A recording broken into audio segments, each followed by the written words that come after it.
ಕೃಷ್ಣವು ಬಲಜ್ಞಾನಕಾರ್ಯವು ಕೃಷ್ಣಾರಮಣ ರಾಜ್ಯದವು ಪುಷ್ಣೀತಾಂ ಮಮ ಸದ್ಬುದ್ಧಿಂ ವೃಷ್ಣಿವಾಸಿಷ್ಠವಂಶಜೌ ಲಸತು ಶ್ರೀಮದಾನಂದತೀರ್ಥೇಂದುರ್ನೋ ಹೃದಂಬರೇ ಯದ್ವಚಶ್ಚಂದ್ರಿಕಾ ಸ್ವಾಂತಸಂತಾಪಂ ವಿನಿಕೃಂತತಿ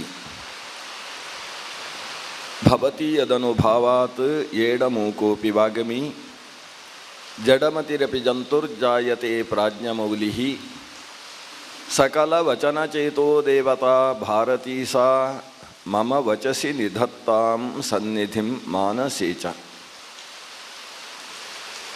ಫಣಿಗಣವರಭೂಷ ಪಾರ್ವತೀ ಶ್ಲಾಘ್ಯವೇಷಃ ಖಲಜನಕೃತರೋಷಃ ಖಂಡಿತಾತ್ಮೀಯದೋಷಃ ಸದರುಣಗಿರಿವಾಸಃ ಶಕ್ರಸೂರ್ಯಾದ್ಯಧೀಶಃ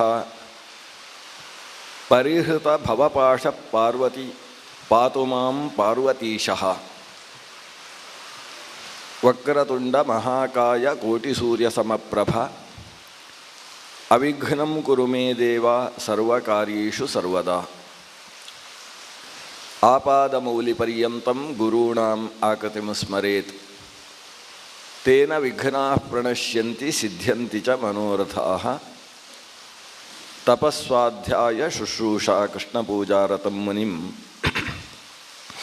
ವಿಶ್ವೇಶಮಿಷ್ಟದಂ ವಂದೇ ಪರಿವ್ರಾಟ್ ಚಕ್ರವರ್ತಿನಂ ಶ್ರೀಗುರುಭ್ಯೋ ನಮಃ.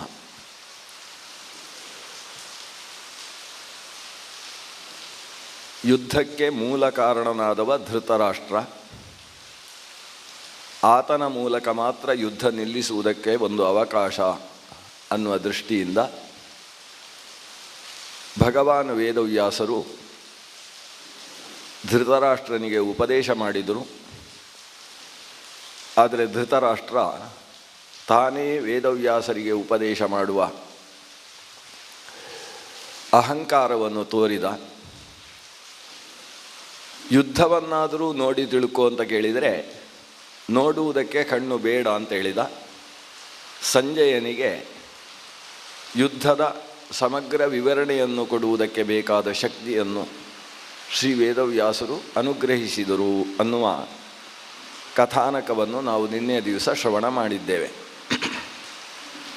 ಇದೀಗ ಸಂಜಯ ಧೃತರಾಷ್ಟ್ರನಿಗೆ ಹೇಳ್ತಾನೆ, ಭೂಮಿ ಅನ್ನುವುದು ಮನುಷ್ಯನ ಮನಸ್ಸನ್ನು ಹಾಳು ಮಾಡ್ತದೆ.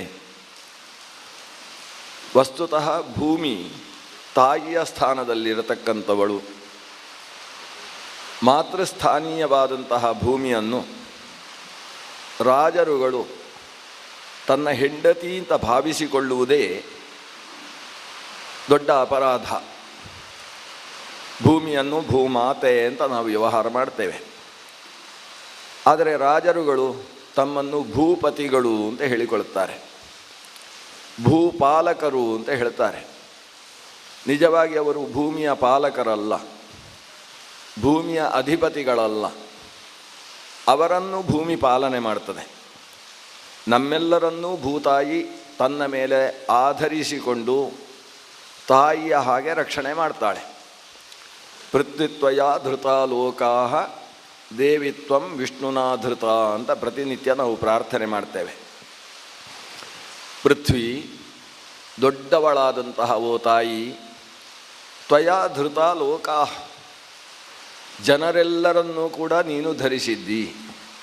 ನಿನ್ನನ್ನು ಧರಿಸಿದವ ಭಗವಂತ ಮಹಾವಿಷ್ಣು ಇದ್ದಾನೆ.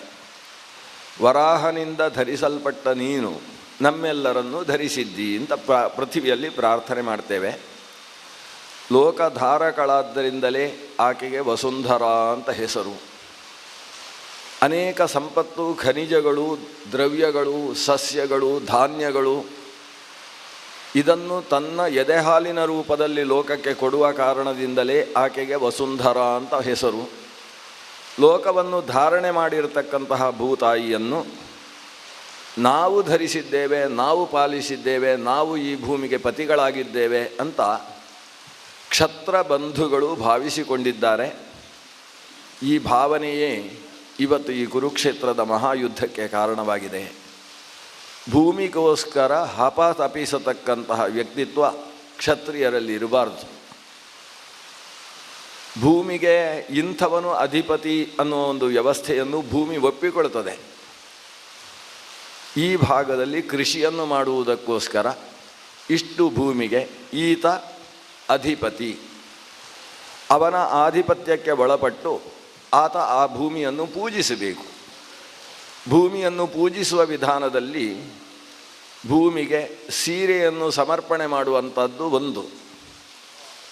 ಹೇಗೆ ದುರ್ಗಾಮಾತೆಯನ್ನು ಪೂಜಿಸಬೇಕಾದರೆ, ಲಕ್ಷ್ಮೀದೇವಿಯನ್ನು ಪೂಜಿಸಬೇಕಾದರೆ ಒಂದು ಸೀರೆಯನ್ನು ಕೊಟ್ಟು ಆರಾಧಿಸುವ ವಿಧಾನ ಇದೆ.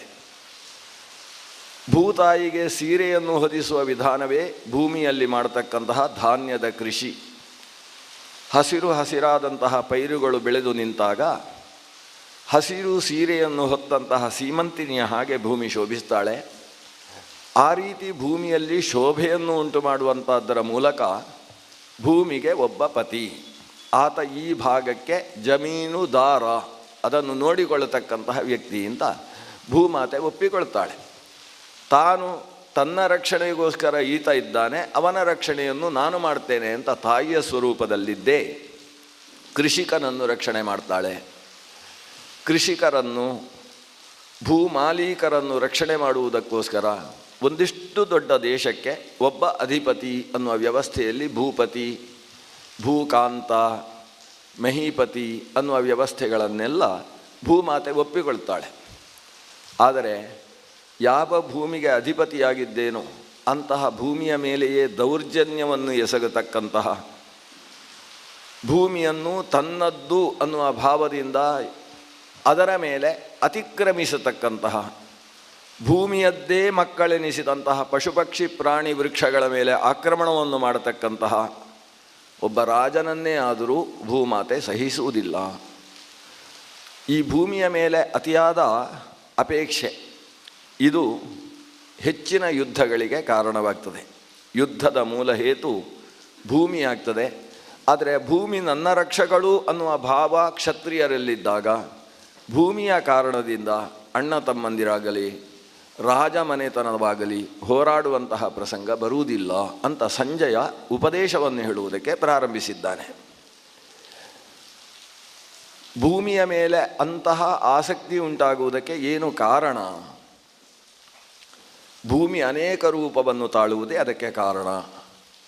ಭೂಮಿಯ ಅನೇಕ ರೂಪಗಳನ್ನು ತುಂಬ ವಿಸ್ತಾರವಾಗಿ ಸಂಜಯ ಹೇಳುತ್ತಾನೆ. ಅದಕ್ಕೆ ಭೂಮಿ ಪರ್ವ ಅಂತಲೇ ಹೆಸರು. ಭೀಷ್ಮ ಪರ್ವದ ಆರಂಭ ಭೂಮಿ ಪರ್ವದ ಮೂಲಕ ಆಗ್ತದೆ. ಭೂಮಿ ಏನೇನು ರೂಪಗಳನ್ನು ತಾನು ವಹಿಸಿಕೊಳ್ತಾಳೆ? ಮೊದಲನೆಯದಾಗಿ 3 ವಿಧವಾದ ಪ್ರಾಣಿಗಳಾಗಿ ಭೂಮಿ ಸೃಷ್ಟಿಸಿಕೊಳ್ತಾಳೆ ತನ್ನನ್ನು. ಮಣ್ಣೇ ದೇಹವಾಗಿ, ಆ ದೇಹದಲ್ಲಿ ಚೈತನ್ಯ ಪ್ರವಿಷ್ಟವಾಗ್ತದೆ, ಅದಕ್ಕೆ ಪ್ರಾಣಿ ಅಂತ ಹೆಸರು. ಉಸಿರಾಡುವುದರಿಂದ ಅದನ್ನು ಪ್ರಾಣಿ ಅಂತ ಕರೀತಾರೆ. ಪ್ರಾಣ ಅಂದರೆ ಉಸಿರು. ಉಸಿರು ಪ್ರಾಣಾಯಾಮನ ನಡೆಯುವುದರಿಂದ, ಪ್ರಾಣನ ಆಯಮನ ಅದರ ಮೂಲಕ ನಡೆಯುತ್ತೆ ಅನ್ನುವ ಕಾರಣದಿಂದ ಅದಕ್ಕೆ ಪ್ರಾಣಿ ಅಂತ ಹೆಸರು. ಅದು 3 ಬಗೆ. ಜರಾಯುಜ ಅಂತ ಒಂದು ಜಾತಿ, ಅಂಡಜ ಅಂತ ಮತ್ತೊಂದು ಜಾತಿ, ಮತ್ತೊಂದು ಜಾತಿ ಅದು ಭೂಮಿಯಲ್ಲಿ ಹುಟ್ಟುವುದಕ್ಕಿಂತ ಹೆಚ್ಚು ಶರೀರದಲ್ಲಿ ಹುಟ್ಟುತ್ತೆ, ಅದಕ್ಕೆ ಸ್ವೇದಜ ಅಂತ ಹೆಸರು. ಸ್ವೇದ ಅಂತ ಹೇಳಿದರೆ ಬೆವರು ಅಂತ ಅರ್ಥ. ಇಂಗ್ಲೀಷ್ನಲ್ಲೂ ಹಾಗೆ ಅಂತಾರೆ, ಸ್ವೇದವನ್ನು ಹುಟ್ಟಿಸುವಂಥದ್ದಕ್ಕೆ, ಸ್ವೆಟ್ ಮಾಡುವಂಥದ್ದಕ್ಕೆ ಸ್ವೆಟರು ಅಂತ ಕರೆಯೋದು. ಯಾವುದು ಹಾಕಿಕೊಂಡ್ರೆ ಮೈಯಲ್ಲಿ ಸ್ವೇದ ಉಂಟಾಗ್ತದೆ? ಸ್ವೇದ ಅಂದರೆ ಬೆವರು. ಬೆವರಿನಲ್ಲಿ ಅನೇಕ ಪ್ರಾಣಿಗಳು ಹುಟ್ಟುತ್ತವೆ. ಮನುಷ್ಯನ ತಲೆಯಲ್ಲಿ ಹುಟ್ಟತಕ್ಕಂತಹ ಹೇನುಗಳು ತೈಲಪ ಅಂತ ಸಂಸ್ಕೃತದಲ್ಲಿ ಕರೀತಾರೆ. ತಲೆಯಲ್ಲಿದ್ದ ಎಣ್ಣೆಯನ್ನು ನುಂಗುವುದಕ್ಕೋಸ್ಕರ ಹುಟ್ಟತಕ್ಕಂಥವುಗಳು. ಅವುಗಳು ಯಾಕೆ ಹುಟ್ಟುತ್ತವೆ ಅಂದರೆ ಇವನ ಬೆವರಿನಿಂದ ಹುಟ್ಟುವಂಥದ್ದು. ನಾನಾ ರೀತಿಯ ಫಲಗಳ ಒಳಗೆ ಹುಟ್ಟತಕ್ಕಂತಹ ಕ್ರಿಮಿಕೀಟಗಳು, ಹೊಟ್ಟೆಯಲ್ಲಿ ಉಂಟಾಗತಕ್ಕಂತಹ ಕೀಟಗಳು, ಹುಳಗಳು, ಹೊಟ್ಟೆ ಹುಳಗಳು, ಇವೆಲ್ಲವೂ ಕೂಡ ಸ್ವೇದಜ ಅಂದರೆ ಒಂದು ಊಷ್ಮ ಉಂಟಾಗುವ ಕಾರಣದಿಂದ ಸೃಷ್ಟಿಸಲ್ಪಡ್ತಕ್ಕಂತಹ ಪ್ರಾಣಿ ಜಾತ. ಇವೆಲ್ಲವನ್ನು ಕೂಡ ಸ್ವೇದಜ ಅನ್ನುವ ಒಂದು ಜಾತಿಯಲ್ಲಿ ಸೇರಿಸಿದ್ದಾರೆ.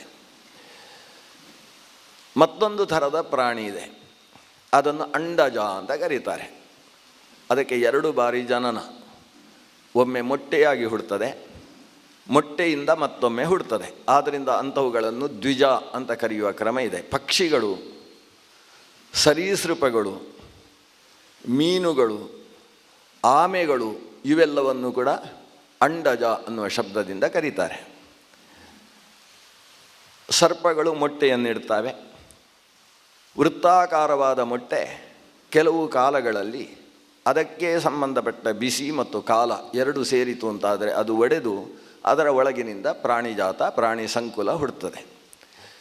ಪಕ್ಷಿ ಮೊದಲಾದಂತಹ ಜಾತಿಗಳು ಅಂಡಜವಾಗಿದ್ದುಕೊಂಡು ತಮ್ಮ ಸಂತಾನವನ್ನು ವಿಸ್ತಾರವಾಗಿ ಬೆಳೆಸಿಕೊಳ್ಳುತ್ತವೆ. ಇದು ಒಂದು ಥರದ ಪಾರ್ಥಿವ ಪರಿಣಾಮ, ಅಂಡಜ ಅನ್ನುವ ಜಾತಿ. ಮೂರನೆಯ ಪರಿಣಾಮವನ್ನು ಜರಾಯುಜ ಅಂತ ಕರೆಯೋದು. ಜರಾಯು ಅಂದರೆ ಗರ್ಭದ ಪೊರೆ, ಗರ್ಭದ ಚೀಲ. ಗರ್ಭದ ಚೀಲದಲ್ಲಿ ಹುಟ್ಟತಕ್ಕಂತಹ ಸಸ್ತನಿ ಪ್ರಾಣಿಗಳನ್ನೆಲ್ಲ ಜರಾಯುಜ ಅಂತ ಕರೀತಾರೆ. ಹಾಲು ಕೊಟ್ಟು ಮಕ್ಕಳನ್ನು ಬೆಳೆಸತಕ್ಕಂತಹ ಏಕೈಕ ಪ್ರಾಣಿಗಳು ಅಂತೇಳಿದರೆ ಜರಾಯುಜಗಳು. ಅದರಲ್ಲಿ ಮನುಷ್ಯರು, ಪ್ರಾಣಿಗಳು ಸೇರ್ತವೆ. ಪ್ರಾಣಿಗಳು ವಿಶೇಷವಾಗಿ ಗ್ರಾಮ್ಯ ಮತ್ತು ವನ್ಯ ಅಂತ ಎರಡು ಬಗೆ. ಹಳ್ಳಿಯಲ್ಲಿ ಮನುಷ್ಯರ ಜೊತೆಗೆ ವಾಸ ಮಾಡತಕ್ಕಂತಹ ಪ್ರಾಣಿಗಳಲ್ಲಿ ಮೊದಲ ಪ್ರಾಣಿ ಯಾವುದು ಅಂದರೆ ಮನುಷ್ಯ. ಆದರೆ ಮನುಷ್ಯನಿಗೆ ಪ್ರಾಣಿ ಅಂತ ಹೇಳಿದರೆ ಸಿಟ್ಟು ಬರ್ತದೆ. ಉಳಿದವುಗಳನ್ನೆಲ್ಲ ಪ್ರಾಣಿಗಳು ಅಂತ ಹೇಳುವ ಮನುಷ್ಯನನ್ನು ಪ್ರಾಣಿ ಅಂತ ಹೇಳಬಾರ್ದಂತೆ. ಪ್ರಾಣಿ ಅಲ್ಲದೆ ಹೋದರೆ ಶವ ಅಂತ ಅರ್ಥ. ಉಸಿರಾಟ ಉಳ್ಳವನು ಪ್ರಾಣಿ ಅಲ್ವಾ. ಮೊದಲ ಗ್ರಾಮ್ಯ ಪಶು ಯಾವುದು ಅಂತ ಹೇಳಿದರೆ ಮನುಷ್ಯ. ಮನುಷ್ಯನೂ ಒಬ್ಬ ಪಶು. ಪಶು ಅಂದರೆ ದೇವರ ಪೂಜೆಗೆ ಒದಗತಕ್ಕದ್ದು ಅಂತ ಅರ್ಥ. ಪಶು ಶಬ್ದಕ್ಕೆ ಹಾಗರ್ಥ. ಅಬಧ್ನ ಪುರುಷಂ ಪಶುಂ ಅಂತ. ಈ ಪುರುಷನೂ ಕೂಡ ಒಬ್ಬ ಪಶು. ಯಜ್ಞದಲ್ಲಿ ಪುರುಷ ಯಜ್ಞ ಅಂತಿದೆ. ಪುರುಷನೇ ತನ್ನ ಪಶುತ್ವವನ್ನು ತಾನು ಹೋಮ ಮಾಡಿಕೊಂಡು ತಾನು ಶಾಂತನಾಗಿ ಪಶುಭಾವವನ್ನು ತ್ಯಜಿಸಿ ಮತ್ತೆ ತಾನು ಯಜ್ಞದ ಶೇಷವಾಗುವುದಕ್ಕೆ ಬೇಕಾದ ಒಂದು ಪುರುಷ ಯಜ್ಞ ಅಂತ ಶಾಸ್ತ್ರದಲ್ಲಿ ವಿಧಾನ ಮಾಡಿದ್ದಾರೆ. ಮೊದಲ ಪಶು. ಆಮೇಲೆ ಗೋವು ಎರಡನೇತ್ತು. ಆದ್ದರಿಂದಲೇ ಈ ಗೋವು ಮತ್ತು ಮನುಷ್ಯನನ್ನು ಒಟ್ಟಿಗೆ ಇಡುವಂಥದ್ದು ಆ ನಿಟ್ಟಿನಿಂದ. ಮನುಷ್ಯನಿಗೆ ತುಂಬ ಅಂಟಿಕೊಂಡು ದೇವರ ಪೂಜೆಯಲ್ಲಿ ಹೆಚ್ಚು ಉಪಕಾರ ಮಾಡತಕ್ಕಂತಹ ಪಶು ಅಂತೇಳಿದರೆ ಆಮೇಲೆ ಗೋವು. ಆಮೇಲೆ ನಾವು ಯೋಚನೆ ಮಾಡುವ ಹಾಗೆ ಇದರಲ್ಲಿ ಕುರಿ ಅಂದರೆ ಅವಿ ಅಂತ ಬರ್ತದೆ, ಮಹಿಷ ಅಂತ ಬರ್ತದೆ. ಗೋವಿನ ಜೊತೆಗೆ ವೃಷಭ ಅನ್ನುವುದನ್ನು ಪೃಥಕ್ಕರಿಸಿ ಅದನ್ನು ಕೊನೆಗೆ ಅಜ. ಮನುಷ್ಯ ಕುಡಿಯಬಹುದಾದ ಹಾಲು ಅಂತೇಳಿದರೆ 4 ಬಗೆಯ ಹಾಲು ಅಂತ ಶಾಸ್ತ್ರ ಹೇಳ್ತಕ್ಕಂಥದ್ದು. ಗೋ ಮಹಿಷ್ಯಾಜಾವಿನಿಯ ಅವೀನಾಂ ಅಂತ. ಗೋ ಹಸುವಿನ ಹಾಲು ಕುಡಿಬೋದು. ಮಹಿಷಿ ಅಂದರೆ ಎಮ್ಮೆಯ ಹಾಲು ಕುಡಿಬೋದು. ಅಜಾ ಅಂದರೆ ಆಡಿನ ಹಾಲು ಕುಡಿಬೋದು. ಅದೂ ಸಿಗದೆ ಹೋದರೆ ಅವಿ ಅಂದರೆ ಕುರಿಯ ಹಾಲು ಕುಡಿಬೋದು. ಇದಿಷ್ಟು ಮನುಷ್ಯ ಸ್ವೀಕರಿಸಬಹುದಾದ ಹಾಲು. ಉಳಿದ ಹಾಗೆ ಹುಲಿಯ ಹಾಲಿನ ಮೇವು ಇತ್ಯಾದಿಗಳಿಗೆ ಅವಕಾಶ ಇಲ್ಲ. ಬೇರೆ ಪ್ರಾಣಿಗಳ ಹಾಲು ಕುಡಿಯುವುದಕ್ಕಿಲ್ಲ. ಪುಟ್ಟ ಮಗು ಆಗಿದ್ದಾಗ ತನ್ನ ಹಾಲು ತಾನು ಕುಡಿಬೋದಂತೆ. ತನ್ನ ಹಾಲು ಅಂದರೂ ತನ್ನ ಮಾತೃಸ್ತನ್ಯಜವಾದ ಹಾಲು ಅಂತೇಳಿದರೆ ಎರಡು ಅರ್ಥ ಒಂದೇ. ಆದ್ದರಿಂದ ಹಾಲು ಕುಡಿಯುವುದಕ್ಕೆ ಅವನಿಗೆ ವಿಹಿತವಾದದ್ದು ಯಾವುದು ಅಂತೇಳಿದರೆ ಈ ಗೋಮಹಿಷಿ, ಅಜ ಮತ್ತು ಅವಿ ಅಂತ ಹೇಳ್ತಕ್ಕಂತಹ 4 ಬಗೆಯದ್ದು. ಇವಿಷ್ಟು ಕೂಡ ಯಾಜ್ಞೀಯ ಅಥವಾ ಯಜ್ಞೀಯ ಅನ್ನುವ ಶಬ್ದದಿಂದ ಕರೆಸಿಕೊಳ್ಳುವುದರಿಂದ ಇದು 4 ಬಗೆಯದ್ದಾದ ಪಶು. ಈ ಪಶುವಿನ ಜೊತೆಗೆ ಕುದುರೆ ಮತ್ತು ಗಜ ಅನ್ನುವುದು ಯಜ್ಞಕ್ಕೆ ಸಂಬಂಧಪಟ್ಟ ಪಶು. ಆದ್ದರಿಂದ ಅವೆರಡನ್ನು ಸೇರಿಸಿ 6 ಆಗ್ತದೆ. ಕೊನೆಗೆ ಮನುಷ್ಯನೆಂಬ ಪಶುವನ್ನು ಸೇರಿಸಿ 7. ಈ 7 ಗ್ರಾಮ್ಯ ಪಶು ಅಂತ ಕರೆಸಿಕೊಳ್ತವೆ. ವೇದಗಳಲ್ಲಿ ಪ್ರತಿಪಾದ್ಯವಾದಂತಹ 7 ಪಶುಗಳು. ಇದರ ಮೇಲೆ ಕಾಡಿಗೆ ಸಂಬಂಧಪಟ್ಟದ್ದು ಸಿಂಹ. ಇಲ್ಲಿ ಹೇಗೆ ಮನುಷ್ಯ ಗ್ರಾಮ ರಾಜ ಅಂತ ಕರೆಸಿಕೊಳ್ತಾನಂತೆ, ಹಾಗೆ ಸಿಂಹ ಅದು ವನ ರಾಜ ಅಂತ ಕರೆಸಿಕೊಳ್ತದೆ. ವನ್ಯಗಳಲ್ಲಿ ಮೊದಲನೇದ್ದು ಸಿಂಹ. ಆಮೇಲೆ ವ್ಯಾಘ್ರದಿಂದ ಚಿತ್ರಕದ ತನಕ, ಚಿತ್ರಕ ಅಂದರೆ ಚಿರತೆಯ ತನಕ ಒಟ್ಟು 7 ವನ್ಯ ಪಶುಗಳು, 7 ಗ್ರಾಮ್ಯ ಪಶುಗಳು, ಒಟ್ಟು 14 ಪಶುಗಳು. 14 ಪಶುಗಳ ಜೊತೆಗೆ ಜರಾಯುಜ, ಅಂಡಜ, ಸ್ವೇಜಜ ಅಂತ ಹೇಳತಕ್ಕಂಥ 3 ಬಗೆಯದ್ದಾದಂತಹ ಪ್ರಾಣಿಗಳು. ಇವುಗಳನ್ನು ಸೇರಿಸಿ ಅದರಲ್ಲಿ ಜರಾಯುಜದಲ್ಲೇ ವಿಭಿನ್ನವಾದದ್ದು 14 ಬಗೆಯದ್ದಾದಂತಹ ಪ್ರಾಣಿಗಳು, ಪಶುಗಳು ಅಂತ. ಇವಿಷ್ಟು ಕೂಡ ಪಾರ್ಥಿವ ಪದಾರ್ಥಗಳು. ಭೂಮಿ ಅಂತ ಹೇಳುವಲ್ಲಿ ಇದಿಷ್ಟೂ ಸೇರುತ್ತೆ. ಇವಿಷ್ಟರ ಮೇಲೆ ಮನುಷ್ಯನಿಗೆ ಬಹಳ ಆಕಾಂಕ್ಷೆಗಳು. ಅದರಲ್ಲಿ ಕುದುರೆ, ಆನೆ ಇದೆಲ್ಲ ಮನುಷ್ಯ ತುಂಬ ಅಪೇಕ್ಷೆ ಪಡುವಂಥ ವಸ್ತುಗಳಂತೆ. ಇವತ್ತು ಮನುಷ್ಯ ಅದನ್ನು ಅಪೇಕ್ಷೆ ಪಡುವುದು ಕಾಣಿಸುವುದಿಲ್ಲ. ಮಹಾಭಾರತದಲ್ಲಿ ವ್ಯಾಸರು ಹೇಳ್ತಾರೆ, ಮನುಷ್ಯರಿಗೆ ಕುದುರೆ ಅಂದರೆ ಭಾರಿ ಇಷ್ಟ. ಅದಕ್ಕೋಸ್ಕರ ಯಾರ್ಯಾರನ್ನು ಹೋರಾಡಿ ಸಾಯಿಸಬೇಕಾದರೂ ಕುದುರೆಯನ್ನು ತಮ್ಮದ್ದಾಗಿಸಿಕೊಳ್ತಾರಂತೆ. ಆನೆಯೂ ಕೂಡ ಹಾಗೆ ಅಂತ. ಅದು ಒಂದು ಕಾಲದ ಒಬ್ಬ ಜಮೀನುದಾರನಿಗೆ ಅನಿವಾರ್ಯವಾದಂತಹ ವಾಹನವಾಗಿತ್ತು. ಎತ್ತುಗಳು, ಕುದುರೆಗಳು, ಆನೆಗಳು ಇದ್ದರೆ ಮಾತ್ರ ಅವನು ದೊಡ್ಡ ದೊಡ್ಡ ಕೆಲಸಗಳನ್ನು ಮಾಡುವುದಕ್ಕೆ ಸಾಧ್ಯವಾಗ್ತಾ ಇತ್ತು. ಇವತ್ತು ಕುದುರೆಯ ಸ್ಥಾನದಲ್ಲಿ 2 ಚಕ್ರದ ವಾಹನಗಳು ಅಂತ ಇಟ್ಟುಕೊಳ್ಬೋದು, ಆನೆಯ ಸ್ಥಾನದಲ್ಲಿ ಟ್ರ್ಯಾಕ್ಟರುಗಳು ಅಥವಾ ಲಾರಿಗಳು ಅದನ್ನೆಲ್ಲ ಇಟ್ಟುಕೊಳ್ಬೋದು. ಒಟ್ಟು ಅದೆಲ್ಲ ತುಂಬ ಅಪೇಕ್ಷಿತವಾದ ವಸ್ತುಗಳು ಅಂತ ಅಭಿಪ್ರಾಯಗಳು. ಇಂತಹ ಪಶುಗಳ ಬಗ್ಗೆ ಜರಾಯುಜ ಪ್ರಾಣಿ ಯಾವ್ಯಾವುದೋ ಸೇವಕ ವರ್ಗ, ತನಗೆ ಸಹಕಾರಿಯಾದ ಪತ್ನಿ ಸುತ ವರ್ಗ, ಇವೆಲ್ಲವೂ ಪಾರ್ಥಿವ ಭಾಗಗಳು. ಇದರ ಮೇಲೆ ಮನುಷ್ಯನಿಗೆ ತುಂಬ ಆಕಾಂಕ್ಷೆ. ಈ ಪೃಥಿವಿ ಭೂಮಿ ಅನಿಸಿಕೊಂಡ ಇವುಗಳ ಮೇಲಿನ ಆಕಾಂಕ್ಷೆಯಿಂದಲೇ ಅನೇಕ ಯುದ್ಧಗಳು ಘಟಿಸ್ತವೆ. ಇವತ್ತು ನಿನ್ನ ಮಗನಾದ ದುರ್ಯೋಧನ ಅಥವಾ ಅವನ ಅಪ್ಪನಾದ ನೀನು ಈ ಯುದ್ಧಕ್ಕೆ ಸಜ್ಜಾಗ್ತಾ ಇರುವುದು ಭೂಮಿಯ ಕಾರಣದಿಂದ. ಅದನ್ನ ಭೂಮಿಯ ಬಗ್ಗೆ ಆಕಾಂಕ್ಷೆ ಕಡಿಮೆ ಮಾಡಬೇಕು. ಅಷ್ಟೇ ಅಲ್ಲ, ಭೂಮಿಯ ಮೇಲೆ ಇಂಥ ಆಕಾಂಕ್ಷೆ ಹುಟ್ಟುವುದಕ್ಕೆ ಮುಖ್ಯವಾದ ಮತ್ತೊಂದು ಕಾರಣ ಇದೆ. ಏನೆಂದರೆ, ಪಂಚಭೂತಗಳಲ್ಲಿ ಭೂಮಿ ಸರ್ವೋತ್ಕೃಷ್ಟ. ಪಂಚಭೂತಗಳು ಅಂತ ನಾವು ಕರೆಯುವುದು ಭೂಮಿ, ನೀರು, ಬೆಂಕಿ, ಗಾಳಿ, ಆಕಾಶ ಅಂತ ಹೇಳುವ ಪಂಚಭೂತ. ಇದರಲ್ಲಿ ಭೂಮಿಯಲ್ಲಿರುವಷ್ಟು ಗುಣ ಬೇರೆ ಯಾವ ಭೂತಗಳಲ್ಲೂ ಇಲ್ಲ. ಆಕಾಶ ಅನ್ನುವುದು ವಸ್ತುತಃ ಎಲ್ಲ ಭೂತಗಳಿಗಿಂತ ದೊಡ್ಡ ಭೂತ. ಆದ್ದರಿಂದ ಆಕಾಶವನ್ನು ಮಹಾಭೂತ ಅಂತ ಕರೀತಾರೆ. ಭೂತಾಕಾಶ ಅಂತ ಅದನ್ನು ಭೂತವಾದ್ದರಿಂದಲೇ ಭೂತಾಕಾಶ ಅಂತ ಕರೆಯುವುದು. ಬಹಳ ದೊಡ್ಡದು. ಎಷ್ಟು ದೊಡ್ಡದು ಅಂತ ಹೇಳಿದರೆ ವಾಯುತತ್ವಕ್ಕಿಂತ 10 ಪಟ್ಟು, ಎಷ್ಟು ಗಾಳಿ ಇದೆಯೋ ಅದಕ್ಕಿಂತ 10 ಪಟ್ಟು ದೊಡ್ಡದಾದಂತಹ ಭೂತಾಕಾಶ. ಅವ್ಯಾಕೃತ ಆಕಾಶ ಅನ್ನುವುದು ಅದಕ್ಕಿಂತ ಹೊರಗೆ. ಇದು ಅವಕಾಶ, ಆಕಾಶ ಬೇರೆ, ಅವ್ಯಾಕೃತ ಆಕಾಶ ಗಗನ ಅದು ಬೇರೆ. ಅವ್ಯಾಕೃತ ಆಕಾಶ ಅಂತೇಳಿದರೆ ಎಲ್ಲೆಡೆ ತುಂಬಿದಂತಹ ಜಾಗ. ನಾವು ಸ್ಪೇಸ್ ಮತ್ತು ಸ್ಕೈ ಅನ್ನುವ ಶಬ್ದವನ್ನು ಇದಕ್ಕೆ ಉದಾಹರಣೆಯಾಗಿ ಇಟ್ಟುಕೊಳ್ಬೋದು. ಭೂತಾಕಾಶವನ್ನು ನಾವು ಸ್ಕೈ ಅಂತ ಕರಿತೇವೆ, ಅವ್ಯಾಕೃತ ಆಕಾಶವನ್ನು ಸ್ಪೇಸ್ ಅಂತ ಕರಿತೇವೆ. ಅದು ಎಲ್ಲ ಕಡೆಯಲ್ಲೂ ತುಂಬಿರತಕ್ಕಂಥದ್ದು. ಈ ಭೂತಾಕಾಶ ದೊಡ್ಡ ಭೂತ, ಆದರೆ ಅದರಲ್ಲಿ ಇರುವುದು ಶಬ್ದ ಮಾತ್ರ. ಆಕಾಶದಲ್ಲಿ ಶಬ್ದ ಬಿಟ್ಟರೆ ಮತ್ತೊಂದು ಗುಣ ಇಲ್ಲ. ಆದರೆ ಭೂಮಿಯಲ್ಲಿ ಹಾಗಲ್ಲ. ಶಬ್ದ, ಸ್ಪರ್ಶ, ರೂಪ, ರಸ ಮತ್ತು ಗಂಧ ಅಂತ ಹೇಳುವ 5 ಗುಣಗಳು ಭೂಮಿಯಲ್ಲಿದ್ದಾವೆ. ಭೂಮಿಯಲ್ಲಿ ಶಬ್ದ ಇದೆ, ಯಾಕಂದರೆ ಆಕಾಶದಿಂದ ಜನ್ಯವಾದದ್ದು ಕೊನೆಗೆ ಈ ಭೂಮಿ. ಆದ್ದರಿಂದ ಆಕಾಶದ ಗುಣವಾದಂತಹ ಶಬ್ದ ಭೂಮಿಯಲ್ಲಿ ಸೇರಿಕೊಂಡಿದೆ. ಆದ್ದರಿಂದಲೇ ಭೂಮಿಯನ್ನು ಹೊಡೆದಾಗ ಪಟಪಟ ಶಬ್ದ ಬರುವುದು. ಭೂಮಿಯದ್ದೇ ಆದಂತಹ ಪ್ರಾಣಿಗಳ ಚರ್ಮಗಳನ್ನು, ಭೂಮಿಯಿಂದಲೇ ಜನ್ಯವಾದ ಖನಿಜ, ಭೂಮಿಯಲ್ಲಿರುವ ಖನಿಗಳಿಂದ ಜನಿತವಾದಂತಹ ಖನಿಜಗಳ ಪದಾರ್ಥ, ಅದು ತಾಮ್ರದ ಹಂಡೆಯ ಮೇಲೆ ಅದರ ಚರ್ಮವನ್ನು ಎತ್ತಿ ಜೋರಾಗಿ ಸೆಳೆದು ಕಟ್ಟಿ ಅದಕ್ಕೆ ಹೊಡೆದಾಗ ಢಮ್ ಅಂತ ಶಬ್ದ ಬರ್ತದಲ್ಲ, ಅದು ನಗಾರಿ ಅಂತ ಕರೆಸಿಕೊಳ್ಳುತ್ತದೆ. ನಗಾರಿಯಾಗಿ ಶಬ್ದ ಬರುವುದು ಅದು ಭೂಮಿಯಿಂದ, ಯಾಕಂದರೆ ಭೂಮಿಯಲ್ಲಿ ಶಬ್ದವೆಂಬ ಗುಣ ಇದೆ. ಅಷ್ಟೇ ಅಲ್ಲ, ಸ್ಪರ್ಶ ಇದೆ. ಅನುಷ್ಣಾಶೀತವಾದ ಸ್ಪರ್ಶ ಭೂಮಿಗೆ ಸಹಜವಾದ ಗುಣ, ಮುಟ್ಟುವುದಕ್ಕೆ ಸಾಧ್ಯವಾಗತಕ್ಕಂಥದ್ದು. ಆಕಾಶದಲ್ಲಾಗಲಿ, ಆಕಾಶದಲ್ಲಿ ಸ್ಪರ್ಶ ಗುಣ ಇಲ್ಲ. ಆಕಾಶವನ್ನು ಯಾರು ಮುಟ್ಟುವುದಕ್ಕೆ ಬರುವುದಿಲ್ಲ, ಮುಟ್ಟಿ ಅನುಭವಿಸುವುದಕ್ಕೆ ಸಾಧ್ಯವಾಗುವುದಿಲ್ಲ. ಆದರೆ ಪೃಥ್ವಿಯಲ್ಲಿ ಸ್ಪರ್ಶ ಗುಣ ಇದೆ. ವಾಯುವಿನಲ್ಲಿ ಸ್ಪರ್ಶ ಗುಣ ಇದೆ, ವಾಯುವಿನಲ್ಲಿ ಶಬ್ದ ಗುಣವೂ ಇದೆ. ಆದರೆ ಅದಕ್ಕಿಂತ ಹೆಚ್ಚಿನ ಗುಣ ಭೂಮಿಯಲ್ಲಿ ರಸ ಇದೆ. ನಾಲಿಗೆಯಿಂದ ಅದನ್ನು ಆಸ್ವಾದಿಸಬಹುದು. ಭೂಮಿಯನ್ನು ಭೂಮಿಯಿಂದ ಆವಿರ್ಭವಿಸುವ ಧಾನ್ಯ, ಭೂಮಿಯಿಂದ ಆವಿರ್ಭವಿಸುವ ಕಬ್ಬಿನ ಹಾಲು, 7 ವಿಧವಾದ ರುಚಿಯೂ ಕೂಡ ಭೂಮಿಯಲ್ಲಿದೆ. ರಸದಿಂದ ತುಂಬಿ, ಷಡ್ರಸೋಪೇತ ಅಲ್ಲ, 7 ರಸೋಪೇತವಾಗಿರತಕ್ಕಂಥದ್ದು ಭೂಮಿ. ಷಡ್ರಸಗಳ ಜೊತೆಗೆ ಆ ಭೂಮಿಯಲ್ಲಿ ಷಡ್ರಸಗಳ ಮಿಲಿತವಾದಂತಹ ಚಿತ್ರರಸ. ನೈಯಾಯಿಕರು ಚಿತ್ರರಸವನ್ನು ಒಪ್ಪುವುದಿಲ್ಲ, ನಮ್ಮ ಸಿದ್ಧಾಂತ ಅದನ್ನು ಅಂಗೀಕರಿಸ್ತದೆ. ಇಷ್ಟೂ ರಸಗಳಿಂದ ಕೂಡಿರತಕ್ಕಂಥದ್ದು ಭೂಮಿ. ಆದ್ದರಿಂದಲೇ ಭೂಮಿಗೆ ರಸ ಅಂತ ಹೆಸರು, ಅಥವಾ ರಸಾಘನ ಅಂತ ಹೆಸರು. ಭೂಮಿ ರಸದಿಂದ ಕೂಡಿದೆ. ಗಾಳಿಯಲ್ಲಿ ನೆಕ್ಕಿದರೆ ರುಚಿ ಸಿಗುವುದಿಲ್ಲ, ಆಕಾಶದಲ್ಲೂ ಕೂಡ ರುಚಿ ಇಲ್ಲ. ಹಾಗಾದರೆ ಆಕಾಶವಾಯುಗಳಿಗಿಂತ ಹೆಚ್ಚಿನದ್ದು ಭೂಮಿ. ಯಾಕೆಂದರೆ ಆಕಾಶವಾಯುಗಳಲ್ಲಿರತಕ್ಕಂತಹ ಗುಣಗಳ ಜೊತೆಗೆ ಭೂಮಿಯಲ್ಲಿ ರಸವೆಂಬ ಅಧಿಕ ಗುಣ ಇದೆ. ಅಗ್ನಿಯಲ್ಲಿ ಮತ್ತೊಂದಿದೆ, ಸ್ಪರ್ಶ. ಅಗ್ನಿಯಲ್ಲಿರುವ ಸ್ಪರ್ಶ ಭೂಮಿಯಲ್ಲೂ ಇದೆ, ಆದ್ದರಿಂದ ಅಗ್ನಿಗಿಂತ ಹೆಚ್ಚಿನದ್ದು ಭೂಮಿ. ಅಗ್ನಿಯಲ್ಲಿ ರಸ ಇಲ್ಲ. ಅಗ್ನಿಯನ್ನು ನಾಲಿಗೆಗೆ ಹಾಕಿ ಯಾವ ರುಚಿ ಅಂತ ಯಾರ ಹತ್ರ ಆದರೂ ಕೇಳಿದರೆ ಮರುದಿವಸಕ್ಕೆ ಸಕ್ಕರೆ ಕೊಟ್ಟರು ಅವನಿಗೆ ರುಚಿ ಗೊತ್ತಾಗೋದಿಲ್ಲ. ನಾಲಿಗೆಯಿಂದ ಅಗ್ನಿಯಲ್ಲಿ ರುಚಿಯನ್ನು ಸವಿಯುವುದಕ್ಕೆ ಬರುವುದಿಲ್ಲ, ಯಾಕಂದರೆ ಅಗ್ನಿಯಲ್ಲಿ ರುಚಿ ಅನ್ನುವುದು ಇಲ್ಲ. ಅಗ್ನಿಯಲ್ಲಿರುವುದು 3. ಒಂದು ಆಕಾಶದಿಂದ ಹುಟ್ಟಿದ ವಾಯುವಿನಿಂದ ಜನ್ಯವಾದದ್ದು ಅಗ್ನಿ. ಆದ್ದರಿಂದ ಆಕಾಶದ ಗುಣವಾದ ಶಬ್ದ ಅಗ್ನಿಯಲ್ಲಿದೆ. ಅದು ಪಟಪಟ ಅಂತ ಉರಿಯುತ್ತೆ, ಶಬ್ದ ಮಾಡುತ್ತೆ. ಜೊತೆಗೆ ಉಷ್ಣ ಅನ್ನುವ ಸ್ಪರ್ಶ ಅದರಲ್ಲಿದೆ. ಆದರೆ ನಾಲಿಗೆಗೆ ಹಾಕಿ ಅದನ್ನು ಆಸ್ವಾದಿಸುವುದಕ್ಕೆ ಅವಕಾಶ ಇಲ್ಲ. ಇದರ ಜೊತೆಗೆ ವಾಯುವಿನ ಸ್ಪರ್ಶ ಇದೆ. ವಾಯುವಿನಲ್ಲಿಲ್ಲದೇ ಇದ್ದ ವಿಶೇಷವಾದ ಗುಣ ಅಗ್ನಿಯಲ್ಲಿ ಬಂದದ್ದು ಅಂತೇಳಿದರೆ ರೂಪ. ಅದನ್ನು ಕಾಣುವುದಕ್ಕೆ ಸಾಧ್ಯವಾಗುತ್ತೆ, ಚಕ್ಷುರಿಂದ್ರಿಯಕ್ಕೆ ವಿಷಯವಾಗುತ್ತೆ.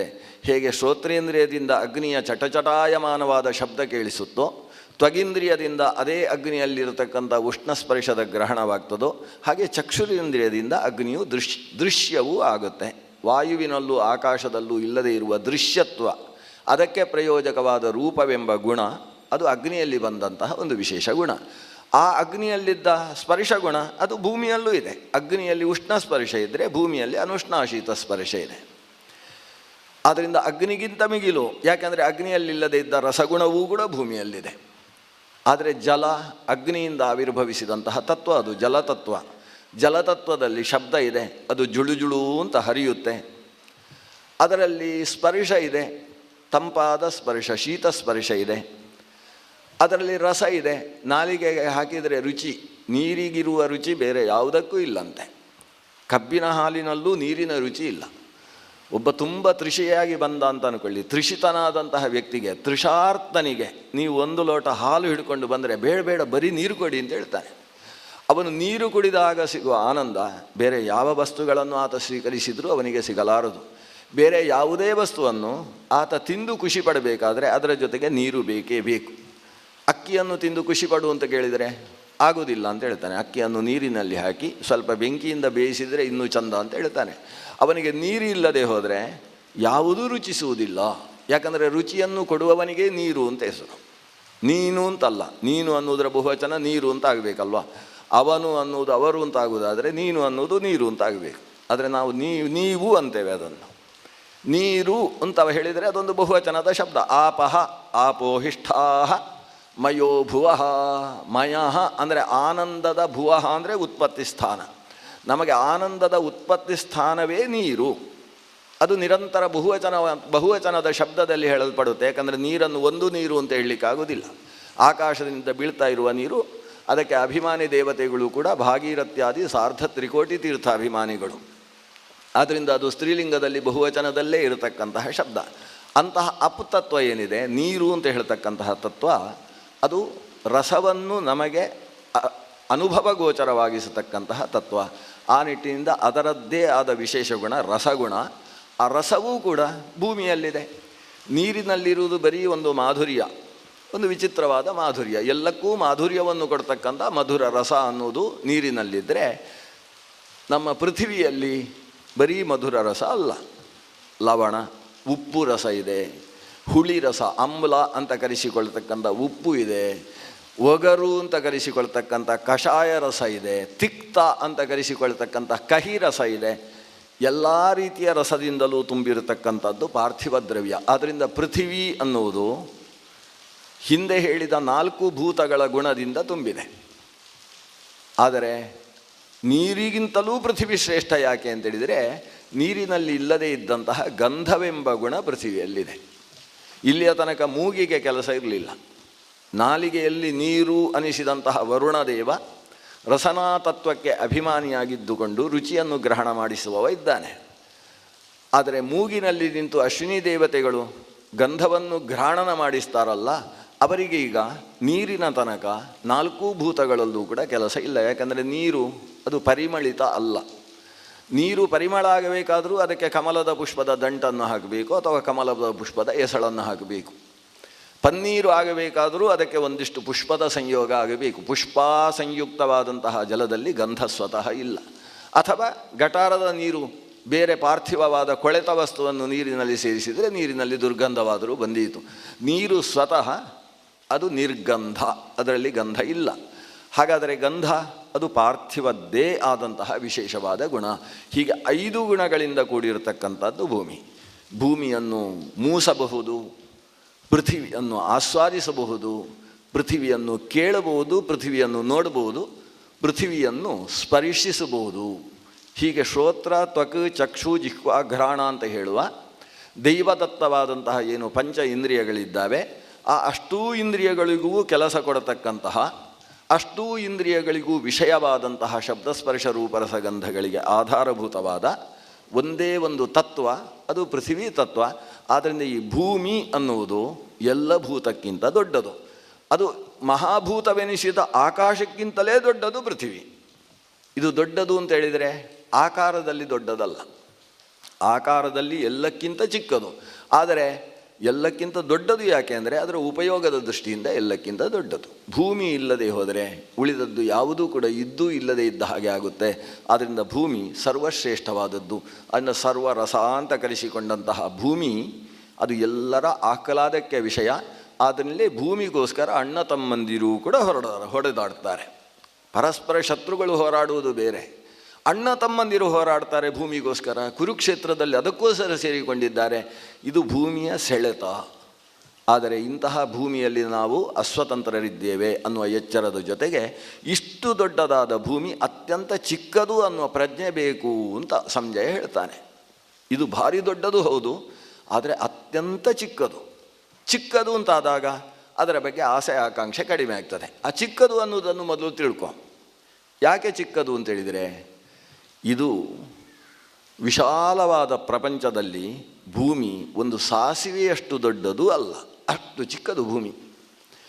ನಾವು ಭಾರಿ ದೊಡ್ಡದು ಅಂತ ಅಂದುಕೊಂಡಿದ್ದೇವೆ. ಭಗವಂತ ಬ್ರಹ್ಮಾಂಡದ ಒಳಗೆ ನೀರಿನಲ್ಲಿ ಬಹಳ ಕಾಲ ಮಲಗಿದ್ದಂತೆ. ನೀರಿನಲ್ಲಿ ಮಲಗಿದ. ಸಂಸ್ಕೃತದಲ್ಲಿ ನೀರನ್ನು ನೀರ ಮತ್ತು ನಾರ ಅನ್ನೋ ಎರಡು ಶಬ್ದದಲ್ಲಿ ಕರೀತಾರೆ. ಆಪೋ ನಾರ ಇತಿ ಪ್ರೋಕ್ತ. ಅಪಿಗೆ ನಾರ ಅಂತ ಒಂದು ಹೆಸರು. ನೀರಿನಲ್ಲಿ ಮಲಗಿದವನಿಗೆ ನೀರಾಯಣ ಅಥವಾ ನಾರಾಯಣ ಅಂತ ಹೆಸರು. ಅಯನಂ ತಸ್ಯತಾ ಸರ್ವಾಹ ತಸ್ಮಾತ್ ನಾರಾಯಣ ಸ್ಮೃತಃ. ನಾರಾಯಣ ಅಂದರೆ ನೀರಿನಲ್ಲಿ ಮಲಗಿದವ ಅಂತ ಅರ್ಥ. ನೀರಿನಲ್ಲಿ ಮಲಗಿದ್ದ ದೇವರು ತುಂಬ ಕಾಲ ಮಲಗಿದ್ದ. ತುಂಬ ಅಂದರೆ ಲೆಕ್ಕಾಚಾರ ಹೇಳಿದರೆ ಕಂಪ್ಯೂಟ್ರಲ್ಲೂ ಸಿಗುವುದಿಲ್ಲ, ಅದು ಅಷ್ಟು ಉದ್ದ ಬರಿಬೇಕದು. ಅಷ್ಟು ಕಾಲದ ತನಕ ನೀರಿನಲ್ಲಿ ಮಲಗಿದ್ದ. ನಾವು ಅಕಸ್ಮಾತ್ ನೀರಿನಲ್ಲಿ ಒಂದು ದಿವಸ ಮಲಗಿದರೆ ಸಾಕು, ಮೂಗಿನಲ್ಲಿ ಕಿವಿಯಲ್ಲಿ ಎಲ್ಲ ಕಡೆ ಮಣ್ಣು ಹೋಗಿ ಸೇರಿಕೊಳ್ತದಲ್ವಾ, ಅಲ್ಲೆಲ್ಲ ಪಾಚಿ ಹಿಡಿಯುತ್ತೆ. ಹಾಗೆ ಈ ಭಗವಂತ ಮಲಗಿದ್ದಾಗ ಅವನ ಕಿವಿಯಲ್ಲಿ ಪಾಚಿ ಹಿಡಿಯುತ್ತಂತೆ. ಅವನು ಹಾಗೆ ಎರಡೂ ಕಿವಿಗೂ ಕೈ ಹಾಕಿ ತನ್ನ ಕೈಯಲ್ಲಿ ತೆಗೆದಂತಹ ಆ ಪಾಚಿಯನ್ನು ಹೀಗೆ ಆ ಕಡೆ ಈ ಕಡೆ ಹಾರಿಸಿದಂತೆ. ಅದು ಭಗವಂತನ ಕಿವಿಯಲ್ಲಿದ್ದ ಶೈವಾಲ. ಅದನ್ನು ವಿಷ್ಣುಕರ್ಣ ಮಲ ಅಂತಲೂ ಕರೀತಾರೆ. ಕಿವಿಯಿಂದ ತೆಗೆದ ಮಣ್ಣು. ಒಂದು ಕಿವಿಯಿಂದ ಮಣ್ಣು ತೆಗೆದರೆ ಎಷ್ಟು ಇರ್ತದೆ? ಹಿಂದೆ ಎಲ್ಲ ಒಂದು ಸೌಟು ಬರ್ತಿತ್ತು, ಕಿವಿಗೆ ಹಾಕಿ ಹೀಗೊಂದು ತೆಗಿಲಿಕ್ಕೆ ಒಂದು ಸೌಟು ಬರ್ತಿತ್ತು ಹಿಂದೆ. ಈಗೆಲ್ಲ ಅದಿಲ್ಲ. ಒಂದು ಕಡ್ಡಿಗೆ ಒಂದಿಷ್ಟು ಹತ್ತಿ ಸೇರಿಸಿರ್ತಾರೆ, ಹೀಗೆ ತೆಗೆಯುವುದು. ತೆಗೆದು ಆಮೇಲೆ ಹೀಗೆ ಮೈಗೆ ಒರೆಸಿಕೊಳ್ಳುವುದು ಎಲ್ಲ ಮಾಡ್ತಾರೆ. ಕಿವಿಯಿಂದ ಒಂದಿಷ್ಟು ಮಣ್ಣು ತೆಗೆಯುವುದಕ್ಕೆ ಕಿವಿಯಲ್ಲಿ ಮಣ್ಣು ಬಂದರೆ ಎಷ್ಟು ಮಣ್ಣು ಬಂದೀತು? ಅತ್ಯಲ್ಪವಾದ ಮಣ್ಣು. ಆ ಮಣ್ಣನ್ನು ಹೀಗೆ ಎಸೆದರೆ ಆ ಮಣ್ಣಿನಿಂದ ಎರಡು ಹುಳಗಳು ಹುಟ್ಟಿಕೊಂಡುವಂತೆ. ಎರಡು ಹುಳಗಳು ಎಲ್ಲೆಲ್ಲ ಹುಟ್ಟಿಕೊಂಡಿದ್ದಾವೆ. ನೀರಿನಲ್ಲಿ ಹಾಗೆ ಬೆಳೆದವು ಗಟ್ಟಿಯಾದವು, ಮನುಷ್ಯಾಕಾರವನ್ನು ಪಡೆದವಂತೆ. ಮನುಷ್ಯಾಕಾರವನ್ನು ಪಡೆದ ಎರಡು ಹುಳಗಳು ನೀರಿನಲ್ಲಿ ಈಜುತ್ತಾ ಹಸಿವು ಅಂತ ಹೇಳಿಕೊಂಡಾಗ ಎರಡು ಒಟ್ಟಾದುವಂತೆ. ಒಟ್ಟಾಗಿ ಅವುಗಳೇ ನಾಮಕರಣ ಮಾಡಿಕೊಂಡುವಂತೆ. ಒಂದಕ್ಕೆ ಮಧು ಅಂತ ಹೆಸರು, ಮತ್ತೊಬ್ಬನಿಗೆ ಕೈಟಭ ಅಂತ ಹೆಸರು. ಅವರವರ ಶಾರೀರಿಕವಾದ ಸೌಂದರ್ಯ ಮತ್ತು ಅದರಲ್ಲಿರುವ ಕಾಠಿಣ್ಯ ಮಾರ್ಧವವನ್ನು ಇಟ್ಟಂತಹ ಹೆಸರು. ಮಧು ಕೈಟಭ ಅಂತ ಇಬ್ಬರಿಗೆ ಹೆಸರಾಯಿತು. ಇದು ಭಗವಂತನ ಕಣ್ಣಿನ ಮಣ್ಣಿನ ಮಕ್ಕಳು. ಮಣ್ಣಿನ ಮಕ್ಕಳು ಅಂತ ಹೇಳಿದರೆ ಮಧುಕೈಟಭರನ್ನೇ ಕರೆಯೋದು. ಇವರಿಬ್ಬರೂ ಕೂಡ ಜೊತೆ ಸೇರಿಕೊಂಡು ತಿನ್ನುವುದಕ್ಕೇನು ಅಂತ ವಿಚಾರ ಮಾಡಿದರು. ಇಡೀ ನೀರಿನಲ್ಲಿ ಜಲಚರ ಇರಲೇ ಇಲ್ಲ. ನೀರಿನ ಮೇಲಕ್ಕೆ ಬಂದರು. ನೀರಿನ ಅಡಿಯಲ್ಲಿ ಹುಟ್ಟಿದವರು 50 ಲಕ್ಷ ಯೋಜನದಷ್ಟು ಬ್ರಹ್ಮಾಂಡದ ಅಂಡೋದಕ ಇದೆ. ಆ ಅಂಡೋದಕದಲ್ಲಿ ಮೇಲಕ್ಕೆ ಬರ್ತಾರೆ. ಮೇಲಕ್ಕೆ ಬಂದು ನೋಡಿದರೆ ಅಂಡೋದಕದಲ್ಲಿ ಒಂದು ಪದ್ಮ ಅರಳಿದೆ. ಅರಳಿದ ಪದ್ಮದಲ್ಲಿ ಚತುರ್ಮುಖ ಕಾಣಿಸಿದ. ಒಬ್ಬೊಬ್ಬರ ಹೊಟ್ಟೆಗೆ ಎರಡೆರಡಾದರೂ ಸಿಕ್ಕಿದರೆ ಒಳ್ಳೆಯದು ಅಂತ 4 ಮುಖ, ಎರಡೆರಡು ಮುಖ, ಎರಡೆರಡು ಬೋಂಡಗಳಿದ್ದ ಹಾಗೆ ಅಂತ ಅಂದ್ಕೊಂಡ್ರು ಇವರು. ಇದನ್ನು ತಿಂದು ಹೊಟ್ಟೆ ತುಂಬಿಸಿಕೊಳ್ಬೇಕು ಅಂತ ಅಂದ್ಕೊಂಡು ಇಬ್ಬರೂ ಸೇರಿ ಅವನನ್ನು ಆಕ್ರಮಿಸುವುದಕ್ಕೆ ಪ್ರಾರಂಭಿಸಿದರಂತೆ. ಇವರಿಗೆ ಹೊಟ್ಟೆಯಲ್ಲಿ ಹಸಿವಾದಾಗ ಸಿಕ್ಕಾಬಟ್ಟೆ ಸಿಟ್ಟು ಬೇರೆ ಬಂತಂತೆ. ಇಬ್ಬರಿಗೆ ಪರಸ್ಪರ ಕೈ ಹಿಡ್ಕೊಂಡಿದ್ದಾರೆ. ತಮ್ಮ ಹಲ್ಲುಗಳನ್ನು ಕಟಕಟಾಯಮಾನವಾಗಿ ಶಬ್ದ ಮಾಡ್ತಾ ಇದ್ದಾರೆ. ಮಾಡಿಕೊಂಡು ಕಣ್ಣೆಲ್ಲ ಕೆಂಪಾಗಿದೆ ಅಂತೆ. ಕ್ರೋಧ ರಕ್ತೇಕ್ಷಣವು ಅಂತ ಕರೀತಾರೆ. ಕ್ರೋಧದಿಂದ ಕೆಂಪಾದ ಕಣ್ಣು. ಅತ್ತುಂ ಬ್ರಹ್ಮಾಣಂ ಜನಿತೋದ್ಯಮವು ಅಂತ ಮಾರ್ಕಂಡೇಯ ಪುರಾಣ ಹೇಳ್ತದೆ. ಆ ಚತುರ್ಮುಖ ಬ್ರಹ್ಮನನ್ನು ನುಂಗಿಬಿಡಬೇಕು ಅಂತ ಬಂದರಂತೆ ಇಬ್ಬರು ಕೂಡ. ಬಂದಾಗ ಚತುರ್ಮುಖ ತನ್ನ 8 ಕಣ್ಣುಗಳನ್ನು ಮುಚ್ಚಿಕೊಂಡು 2 ಕೈಗಳನ್ನು ಜೋಡಿಸಿಕೊಂಡು ತನ್ನ ಜನನಕ್ಕೆ ಹೇತುಭೂತನಾದಂತಹ ನಾರಾಯಣನನ್ನು ಸ್ಮರಿಸಿದ. ಆವಾಗ ಯಾಕಂದರೆ ನಾನು ಆ ನಾರಾಯಣನ ಮಗ, ಇವರಿಬ್ಬರು ನಾರಾಯಣನ ಮಕ್ಕಳು, ಅಣ್ಣ ತಮ್ಮಂದರು ಹೋರಾಡಬಾರ್ದು ಅಂತ ಅದು ಇತಿಹಾಸದ ಪ್ರಜ್ಞೆ. ಹಾಗಾಗಿ ಅವರಿಬ್ಬರು ಹೋರಾಡಲಿಲ್ಲಂತೆ. ಬ್ರಹ್ಮ ಅವರನ್ನು ಹೊಡೆಯುವುದಕ್ಕೆ ಹೋಗಲಿಲ್ಲ ಅಥವಾ ಅವರ ಬಾಯಿಗೆ ಆಹಾರವಾಗುವುದಕ್ಕೂ ಮುಂದುವರಿಯಲಿಲ್ಲ, ನಾರಾಯಣನನ್ನು ಸ್ಮರಿಸಿದ. 3 ಜನ ಮಕ್ಕಳು ಸೇರಿ ಗಲಾಟೆ ಆಗುವ ಪ್ರಸಂಗ ಬಂದಿದೆ ಅಂತ ನಾರಾಯಣ ತಾನು ಮಲಗಿದ್ದ ರೂಪದಿಂದ ವಿಷ್ಣು ಅನ್ನುವ ರೂಪದಿಂದ ಹೊರಗೆ ಬರ್ತಾನಂತೆ. ತಾನು ಮಲಗಿದ್ದಲಿಂದಲೇ ಎದ್ದು ಬಂದರೆ ಈ ನಾಭಿಯಲ್ಲಿ ಕೂತಂತಹ ಬ್ರಹ್ಮ ಕೈ ಮುಗಿದುಕೊಂಡು ಕೂತಿದ್ದಾನೆ, ಅವನು ಕೂಡ ಅಲುಗಾಡಿ ಅವನ ಧ್ಯಾನಕ್ಕೆ ಭಂಗ ಆಗುತ್ತೆ ಅಂತ ದೇವರಿಗೆ ತಾನು ಮಲಗಿದ್ದ ನಾರಾಯಣ ರೂಪವನ್ನು ಹಾಗೇ ಇಟ್ಟು ಅದರಿಂದ ವಿಷ್ಣು ಎಂಬ ರೂಪದಿಂದ ಮತ್ತೊಂದು ರೂಪವನ್ನು ತೆಗೆದುಕೊಂಡು ಹೊರಗೆ ಬಂದು ಈ ಇಬ್ಬರು ಮಕ್ಕಳ ಜೊತೆಗೆ ಹೋರಾಡಿದ. ಇಬ್ಬರು ಮಕ್ಕಳ ಮುಂದೆ ಬಂದ. ಅವನನ್ನು ತಿನ್ನುವುದಕ್ಕಿಂತ ನನ್ನನ್ನು ತಿಂದರೆ ಚಂದ, ಯಾಕಂದರೆ ನೋಡಿ ಈ ಕಿವಿಯ ಒಳಗೆ ತೂರುವಷ್ಟು ನೀವಿದ್ದೀರಿ, ನನ್ನನ್ನು ತಿಂದರೆ ನಿಮ್ಮ ಹೊಟ್ಟೆ ಭರ್ತಿ ಆಗುತ್ತೆ ಅಂತ ಹೇಳಿದ. ಇವರಿಬ್ಬರು ಹೌದಲ್ವಾ ಅಂತ ಇವನ ಜೊತೆಗೆ ಹೋರಾಡಿದರು. ಈ ನಾರಾಯಣನೂ ಕೂಡ ವಿಷ್ಣುವೂ ಕೂಡ ಅವರ ಜೊತೆಗೆ ಪ್ರೀತಿಯಿಂದ, ಕಿವಿಯಿಂದ ಹುಟ್ಟಿದವರು, ಎಷ್ಟು ಸಾಧ್ಯ ಅಷ್ಟು, 1 ವರ್ಷ 2 ವರ್ಷ ಅಲ್ಲ ಅಂತೆ, ಒಟ್ಟು 5000 ವರ್ಷ ಹೋರಾಡಿದ್ದಂತೆ. 5 ವರ್ಷ ಸಹಸ್ರಾಣಿ ಬಾಹು ಪ್ರಹರಣೋ ವಿಭು ಅಂತ. ಕೈಯಲ್ಲಿ ಯಾವುದೋ ಆಯುಧಗಳನ್ನು ಹಿಡ್ಕೊಂಡು ಹೋರಾಡಿದ್ದಲ್ಲ, ಬರೀ ಕೈಯಲ್ಲೇ ಗುದ್ದುವುದು ಹೊಡೆಯುವುದು, ಯಾಕಂದರೆ ಆಯುಧಗಳ ಸೃಷ್ಟಿ ಇನ್ನಾಗಬೇಕಷ್ಟೇ. ಅಷ್ಟರಲ್ಲಿ ಹೋರಾಡ್ತಾ ಇದ್ದಾರೆ. ಸುಮ್ಮನೆ ಕೆಲವು ಸಲ ನೀರಿನಲ್ಲೇ ಹೊಡೆಯುವುದಂತೆ, ಹೀಗೆ ಆಟ ಆಡ್ತಾ ಇದ್ದಾರೆ. ನಾರಾಯಣನಿಗೆ ಬೆಳಗ್ಗೆ ಎದ್ದ ಮೇಲೆ ಒಂದು 12 ಸೂರ್ಯ ನಮಸ್ಕಾರ ಮಾಡಿದ ಹಾಗೆ, ಒಂದು ವ್ಯಾಯಾಮ ಆದ ಹಾಗೆ ಆಗ್ತದೆ ಅಂತ ಈ ಮಕ್ಕಳ ಜೊತೆಗೆ 5000 ವರ್ಷ ಹೋರಾಡಿದ. ಅಷ್ಟಾದರೂ ಮಕ್ಕಳು ಸೋಲುವುದಿಲ್ಲ, ಈ ದೇವರಂತೂ ಸೋಲು ಒಪ್ಪಿಕೊಳ್ಳುವವ ಅಲ್ಲ. ಕೊನೆಗೆ ಆ ಮಕ್ಕಳನ್ನು ಒಂದು ಸಲ ಹೀಗೆ ಅಪ್ಪಿಕೊಂಡಂತೆ. ಲಕ್ಷ್ಮೀಧರೆಯರಿಂದ ಆಶ್ಲಿಷ್ಟನಾದ ಭಗವಂತ ಹೇಗೋ ಹಾಗೆ ಕಾಣಿಸಿತಂತೆ, ಪದ್ಮಪುರಾಣ ಹೇಳ್ತದೆ. ಅವರನ್ನು ಹಾಗೆ ಅಪ್ಪಿಕೊಂಡಂತೆ. ಅಪ್ಪಿಕೊಂಡಾಗ ಆ ಮಕ್ಕಳಿಗೆ ಎಷ್ಟು ಚೆನ್ನಾಗಿದೆ, ಒಂದು ತಂದೆ ನಮ್ಮನ್ನು ಆಲಿಂಗಿಸಿದ ಖುಷಿ ಆಗ್ತದಲ್ವ ಅಂತ ಆ ಇಬ್ಬರು ಮಕ್ಕಳಿಗೆ ಖುಷಿಯಾಯಿತು. ಖುಷಿಯಾಗಿ ಈಗ ಮುಖ ನೋಡ್ತಾರೆ, ಏನು ಇಷ್ಟು ಹೋರಾಡ್ತಾ ಇದ್ದವ ಅಷ್ಟು ಖುಷಿಯಿಂದ ಅಪ್ಪಿಕೊಳ್ತಾ ಇದ್ದಿ. ಅದಕ್ಕೆ ವಿಷ್ಣು ಹೇಳಿದ, ನಿಮ್ಮ ಹೋರಾಟ ನೋಡಿ ಭಾರಿ ಇಷ್ಟವಾಯಿತು ನನಗೆ, ಆದ್ದರಿಂದ ನಿಮಗೇನಾದರೂ ಕೊಡಬೇಕು ಅಂತ ನನ್ನ ಮನಸ್ಸಾಗಿದೆ, ಬೇಕಾದ್ದು ಕೇಳಿ ಅಂತ ಹೇಳಿದ. ಇಷ್ಟಾದಾಗ ಇವರು ಜಾಗೃತರಾದರು. ಪರಸ್ಪರ ಅಣ್ಣ ತಮ್ಮಂದಿರು ಮುಖ ನೋಡಿಕೊಂಡ್ರು. ಏನಂತೆ, ನಾವು ಹೋರಾಡಿದ್ದವನಿಗೆ ಇಷ್ಟ ಆಯಿತು, ಅದಕ್ಕೆ ನಾವೇನಾದರೂ ಕೇಳಬೇಕಾ ಇವನ ಹತ್ರ. ನೋಡಿ ಆಸುರ ಭಾವ ಯಾವತ್ತು ಹೇಗಿರ್ತದೆ ಅಂತೇಳಿದರೆ, ಇನ್ನೊಬ್ಬರಿಗೆ ತಲೆ ಬಗ್ಗಿಸುವ ಹಾಗಿರುವುದಿಲ್ಲ, ಎಲ್ಲರೂ ನನಗೆ ತಲೆ ಬಗ್ಗಿಸಬೇಕು ಅನ್ನುವ ಭಾವದ ಇರುವಂಥದ್ದೇ ಆಸುರ ಭಾವ. ಅದೇ ಸುರಭಾವ ಹಾಗಲ್ಲ, ಒಂದು ಶ್ರೇಷ್ಠವಾದ ಶಕ್ತಿಯನ್ನು ನಂಬಿ ಒಪ್ಪಿ ಅಪ್ಪಿ ಅದಕ್ಕೆ ತನ್ನನ್ನು ತಾನು ಒಪ್ಪಿಸಿಕೊಳ್ಳುವ ಶರಣಾಗತಿ ಭಾವಕ್ಕೆ ಸುರಭಾವ ಅಂತ ಹೆಸರು.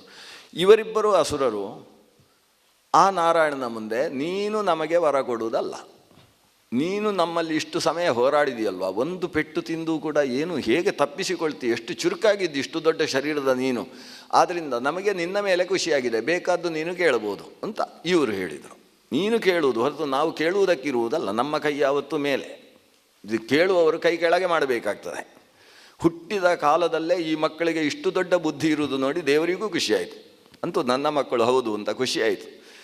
ಆ ಮಕ್ಕಳಿಗೆ ಹೇಳ್ತಾನೆ, ಹಾಗಾದರೆ ನೀವಿಷ್ಟು ಹೋರಾಡಿಯೂ ಸಾಯಲಿಲ್ಲ ಅಲ್ವಾ, ನಿಮ್ಮ ಪ್ರಾಣ ನನಗೆ ಬೇಕು ಅಂತ ಹೇಳಿದ. ಇವರು ನೋಡಿ ಹುಟ್ಟಿನ ಆದಿಯಲ್ಲಿ ಎಷ್ಟು ಪ್ರಾಮಾಣಿಕರಿದ್ದರು ಅಸುರರು ಅಂತೇಳಿದರೆ, ಕೊಟ್ಟ ಮಾತಿಗೆ ತಪ್ಪಲಾರೆವು ಅಂತ ಅಷ್ಟು ಸಿದ್ಧ ಅವರಲ್ಲಿ. ಪ್ರಾಣ ಕೊಡಬೇಕಾಯಿತು. ಕಣ್ಣಲ್ಲಿ ನೀರು ಬಂತಂತೆ. ಇಬ್ಬರು ಅಣ್ಣ ತಮ್ಮಂದಿರು ಆಲಂಗಿಸಿಕೊಳ್ತಾರೆ, ನಾವು ಸಾಯ್ತೇವಲ್ವಾ, ನಾವು ಅವನು ಕೇಳಿದ್ದನ್ನು ಅವನ ಹತ್ರವೇ ಕೇಳಿ ಏನಾದರೂ ಬಚಾವಾಗಬೇಕಿತ್ತು, ಅದು ಬಿಟ್ಟು ಇದು ಹೀಗಾಯ್ತಲ್ಲ, ಹೊಟ್ಟೆಗೆ ಒಂದಿಷ್ಟು ಅನ್ನ ಕೇಳಿದರೆ ಅಷ್ಟಾದರೂ ನಡೀತಾ ಇತ್ತಲ್ವ ಅಂತ ಯೋಚನೆ ಮಾಡ್ತಾ ಇದ್ದಾರೆ. ಕೊನೆಗೆ ತಾವು ನಾರಾಯಣನ ಹತ್ರ ಹೇಳ್ತಾರೆ, ಅವರೇ ಆಲೋಚನೆ ಮಾಡಿ, ಏನು ಬುದ್ಧಿವಂತ, ಈ ಬುದ್ಧಿವಂತಿಕೆಯಿಂದ ನಮ್ಮ ಪ್ರಾಣವನ್ನು ಕೇಳಿಬಿಟ್ಟ ಅಲ್ವಾ, ಅವನಷ್ಟು ಬುದ್ಧಿವಂತ ಆದರೆ ನಾವೆಷ್ಟು ಬುದ್ಧಿವಂತರು ಅಂತ ಪರಸ್ಪರ ಭಾರಿ ಬುದ್ಧಿವಂತಿಕೆಯನ್ನು ತೋರಿಸಿದರಂತೆ. ಏನು ಅಂದರೆ, ನೀನು ಪ್ರಾಣ ಕೇಳಿದ್ದಿ, ಕೊಡುವುದಕ್ಕೆ ತೊಂದರೆ ಇಲ್ಲ, ತೆಗೊಳ್ಳುವವ ನೀನಲ್ವಾ, ಆದರೆ ನೀರಿಲ್ಲದೆ ಇದ್ದ ಜಾಗದಲ್ಲಿ ನಮ್ಮನ್ನು ಪ್ರಾಣ ತೆಗಿಬೋದು ನೀನು ಅಂತ ಹೇಳಿದ್ರಂತೆ. ಅಂದರೆ ಅವರ ಆಲೋಚನೆ ಏನು, ಅದು ಏಕಾರ್ಣವೀಕೃತವಾದ ಕಾಲ.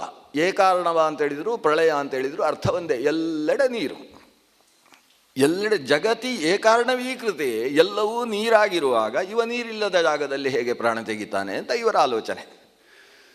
ನಾರಾಯಣ ಆ ಇಬ್ಬರೂ ಮಕ್ಕಳನ್ನು ತಾನು ಅಪ್ಪಿಕೊಂಡೇ ನೀರಿನ ಮೇಲಕ್ಕೆ ಬಂದಂತೆ. ಅಲ್ಲಿಯ ತನಕ ನೀರಿನ ಒಳಗೆ ಹೋರಾಡ್ತಾ ಇದ್ದರು, ಈಗ ನೀರಿನ ಮೇಲಕ್ಕೆ ಬಂದು ತಾನು ನೀರಿನ ಮೇಲೆ ಕೂತ. ಹಿಂದೆ ನೀರು ಅವನಿಗೆ ಅಯನವಾಗಿದ್ದರೆ ಈಗ ನೀರಿನಲ್ಲಿ ಆತ ಅಯನ. ಜಲಂ ನಾರಂ ಏವ ಅಯನಂ ಯಸ್ಯ. ಈ ವಿಷ್ಣು ಮತ್ತೆ ನಾರಾಯಣನಾದ ಒಬ್ಬ ನಾರಾಯಣ ನೀರಿನ ಅಡಿಯಲ್ಲಿ ತನ್ನ ನಾಭಿಯಿಂದ ಕಮಲವನ್ನು ಬೆಳೆಸಿ ಕಮಲದಲ್ಲಿ ಬ್ರಹ್ಮನ ಸೃಷ್ಟಿಗೆ ಕಾರಣನಾಗಿ ಹಾಗೇ ಇದ್ದಾನೆ ಕಮಲಜನನ್ನು ಹೊತ್ತುಕೊಂಡು. ಇನ್ನೊಬ್ಬ ನಾರಾಯಣ ನೀರಿನ ಮೇಲೆ ಚಕ್ಕಳ ಮಕ್ಕಳ ಹಾಕಿಕೊಂಡು ಕೂತಿದ್ದಾನೆ, ಅಟ್ಟೆ ಮಟ್ಟೆ ಹಾಕಿ ಕೂತಿದ್ದಾನೆ. ಕೂತು ತನ್ನ ಎರಡೂ ತೊಡೆಯನ್ನು ಕೂಡ ಒರೆಸಿದಂತೆ. ಒರೆಸಿ ಬನ್ನಿ ಅಂತ ಮಕ್ಕಳನ್ನು ಕರೆದ. ಮಕ್ಕಳು ಬರುವಾಗ ಒದ್ದೆ ಬಟ್ಟೆಯಲ್ಲಿ ಬಂದರು. ಅವರನ್ನು ಸ್ವಲ್ಪ ಒರೆಸಿ ನೀರಿಲ್ಲದೆ ಇದ್ದ ಹಾಗೆ ಮಾಡಿ ತೊಡೆಯಲ್ಲಿ ಕೂಡಿಸಿದಂತೆ. ಅದು ನೋಡುವುದಕ್ಕೆ ಹೇಗಿತ್ತು? ವೇದವ್ಯಾಸರು ಪುರಾಣದಲ್ಲಿ ಹೇಳ್ತಾರೆ, ನೋಡುವುದಕ್ಕೆ ಲಕ್ಷ್ಮೀ ಮತ್ತು ಧರಾದೇವಿಯರನ್ನು ತನ್ನ ತೊಡೆಯಲ್ಲಿ ಭಗವಂತ ಕೂಡಿಸಿಕೊಂಡ ಹಾಗಿತ್ತಂತೆ. ಪ್ರೀತಿಯ ಮಕ್ಕಳಿಬ್ಬರು ಮಧುಕೈಟಭರು. ಅವರನ್ನು ಕೂಡಿಸಿ, ನೋಡಿ ಇಲ್ಲಿ ನೀರಿಲ್ಲದ ಜಾಗದಲ್ಲಿ ಕೂಡಿಸಿದ್ದೇನೆ ಅಂತ ಹೇಳಿ ಅವರ ತಲೆಗೊಂದು ಮೆಲ್ಲ ಹೊಡೆದಂತೆ. ಇಬ್ಬರು ಸತ್ರಂತೆ. ಇನ್ನೊಂದು ಪುರಾಣದ ಪ್ರಕಾರ ಚಕ್ರ ಹಿಡ್ಕೊಂಡು ಚಕ್ರದಿಂದ ತಲೆ ಕತ್ತರಿಸಿದ ಅಂತ. ಇದು ಹಾಗಲ್ಲ, ಸುಮ್ಮನೆ ತಲೆಯಲ್ಲಿ ಹೊಡೆಯುವುದಕ್ಕೆ ಯಾವ ಜಾಗಕ್ಕೆ ಎಷ್ಟು ಹೊಡಿಬೇಕು ಅಷ್ಟೇ ಹೊಡೆದ್ರೆ ಸಾಯುವುದು ಭಾಳ ಸುಲಭ. ಸಾಯಿಸುವುದು ಬಹಳ ಕಷ್ಟದ ಕೆಲಸ ಇಲ್ಲ. ಶರೀರದಲ್ಲಿ 6 ಬಗೆಯದ್ದಾದ ಮರ್ಮಸ್ಥಾನಗಳಿದ್ದಾವೆ. ಅದಕ್ಕೆ ಚಕ್ರ ಅಂತ ಕರೀತಾರೆ, ಷಟ್ಚಕ್ರಗಳು ಅಂತ ಕರೀತಾರೆ. ಆ ಜಾಗಕ್ಕೆ ಒಂದು ಸರಿಯಾದ ಜಾಗದಲ್ಲಿ ಸರಿಯಾದ ರೀತಿಯಲ್ಲಿ ಪೆಟ್ಟು ಬಿದ್ದರೆ ಮನುಷ್ಯನಿಗೆ ಪ್ರಾಣ ಹೋಗುವುದಕ್ಕೆ ಕಷ್ಟ ಇಲ್ಲ. ಆ ಕ್ರಮದಲ್ಲಿ ಹೊಡೆದ. ಇಬ್ಬರು ಸತ್ರು. ಸತ್ತವರನ್ನು ಹಾಗೆ ಸ್ವಲ್ಪ ಹಿಂಡಿ ನೀರಿನಲ್ಲಿ ಬಿಸಾಡಿದ. ಹುಟ್ಟಿಸುವುದು ಎಷ್ಟು ಸುಲಭವೋ ಈ ದೇವರಿಗೆ ಸಾಯಿಸುವುದು ಅಷ್ಟೇ ಸುಲಭ. ಅದಕ್ಕೆ ಜನ್ಮಾದ್ಯಸ್ಯ ಯತಃ ಅಂತ ಅವನನ್ನು ಕರೆಯೋದು. ಯಾವಾಗ ಈ 2 ಮಕ್ಕಳನ್ನು ಅವರ ಪಾರ್ಥಿವ ಅವರ ದೇಹಗಳನ್ನು ನೀರಿನಲ್ಲಿ ಎಸೆದ, ಕಿವಿಯ ಮಣ್ಣಿನ ದೇಹ ಅದು, ಎಸೆದದ್ದು ಆ ನೀರಿನ ಅಲೆಗಳಿಗೆ ಸಿಕ್ಕು, ಬೀಸಿದ ಕ್ಷೋಭೆ ನೀರು ಆ ಕ್ಷೋಭೆಗೆ ಸಿಕ್ಕು ಅದು ಮೇಲೆ ಕೆಳಗೆ ಆಗೋಯಿತು. ಅಷ್ಟೆಲ್ಲ ಪೆಟ್ಟು ಬಿದ್ದಾಗ ಪುಡಿ ಪುಡಿಯಾಗಿ ಅದರ ಎಲುಬುಗಳು ಕೂಡ ನುಜ್ಜುಗುಜ್ಜಾಗಿ ಅದರ ಮಾಂಸ ಮಜ್ಜೆ ಇವುಗಳೆಲ್ಲ ಸೇರಿ ಅದರ ಮೇಧಸ್ಸಿನಿಂದ ಒಂದು ಉಂಡೆ ಆಯ್ತಂತೆ.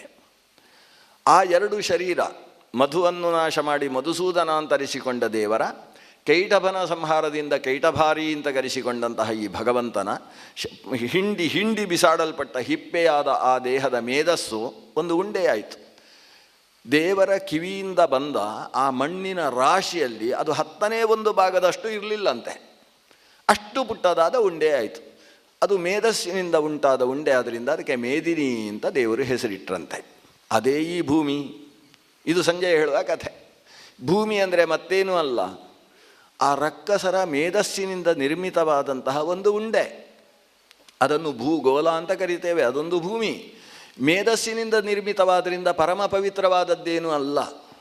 ಭೂಮಿಯಲ್ಲಿ ಯಜ್ಞವನ್ನು ಮಾಡಬೇಕಾದ್ರೆ ಪುಣ್ಯಾಹ ಮಂತ್ರಗಳನ್ನು ಹೇಳಿ ಪುಣ್ಯಾಹೋದಕವನ್ನು ಪ್ರೋಕ್ಷಣೆ ಮಾಡಿಯೇ ಯಜ್ಞದಲ್ಲಿ ಅಗ್ನಿ ಪ್ರತಿಷ್ಠೆ ಮಾಡಬೇಕು. ಯಾಕಂದರೆ ಇದು ಮೇದಿನಿ ಅನ್ನುವುದು ಮೇಧಸ್ಸಿನಿಂದ ನಿರ್ಮಿತವಾದದ್ದರಿಂದ ಅಲ್ಲಿ ಯಾವತ್ತೂ ಅಘಾಹ ಅನ್ನುವ ಶಕ್ತಿ ಯಾವತ್ತೂ ಇರುತ್ತೆ ಭೂಮಿಯಲ್ಲಿ.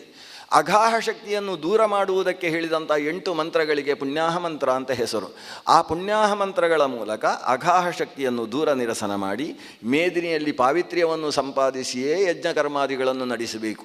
ಆದ್ದರಿಂದ ಈ ಮೇಧಸ್ಸು ಆ ಭಗವಂತನ ಅಷ್ಟು ವಿಶಾಲತೆಯ ಮುಂದೆ ಒಂದು ಪುಟ್ಟ ಸಾಸಿವೆ ಕಾಳಿನ ಗಾತ್ರ. ಈ ಮೇಧಸ್ಸು ಅದು ನೀರಿನಲ್ಲೇ ಇದ್ದರೆ ಅದರಲ್ಲಿ ಈ ಚತುರ್ಮುಖನಿಗೆ ಸೃಷ್ಟಿ ಮಾಡುವುದಕ್ಕಾಗುವುದಿಲ್ಲ ಅಂತ ಹೇಳಿ ಭಗವಂತ ತನ್ನ ಹೊಟ್ಟೆಯಿಂದ ಒಂದು ಕೂರ್ಮವನ್ನು ಹುಟ್ಟಿಸಿದಂತೆ. ತನ್ನ ಹೊಟ್ಟೆಯಿಂದ ಹೊರಹಾಕಿದ ಕೂರ್ಮಕ್ಕೆ ವಿಷ್ಣು ಕೂರ್ಮ ಅಂತ ಹೆಸರು. ಅವರಿಂದ ಹೊರಬಂದಂಥ ವಿಷ್ಣು ಕೂರ್ಮ ಅದು ಒಂದು ಕೂರ್ಮವನ್ನು ಹುಟ್ಟಿಸಿದಂತೆ. ಆ ಕೂರ್ಮಕ್ಕೆ ವಾಯುಕೂರ್ಮ ಅಂತ ಹೆಸರು.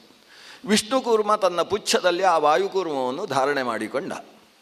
ಆ ವಾಯುಕೂರ್ಮ ತನ್ನ ಹೊಟ್ಟೆಯಿಂದ ಒಂದು ಹಾವನ್ನು ಹುಟ್ಟಿಸಿದಂತೆ. ನೀರು ಹಾವು ಅಂತ ಅದಕ್ಕೆ ಹೆಸರು. ಆದರೆ ಆ ಹಾವು ಎಷ್ಟಿದೆ ಅಂತೇಳಿದರೆ ಅದಕ್ಕೆ 1000 ಹೆಡೆಗಳು.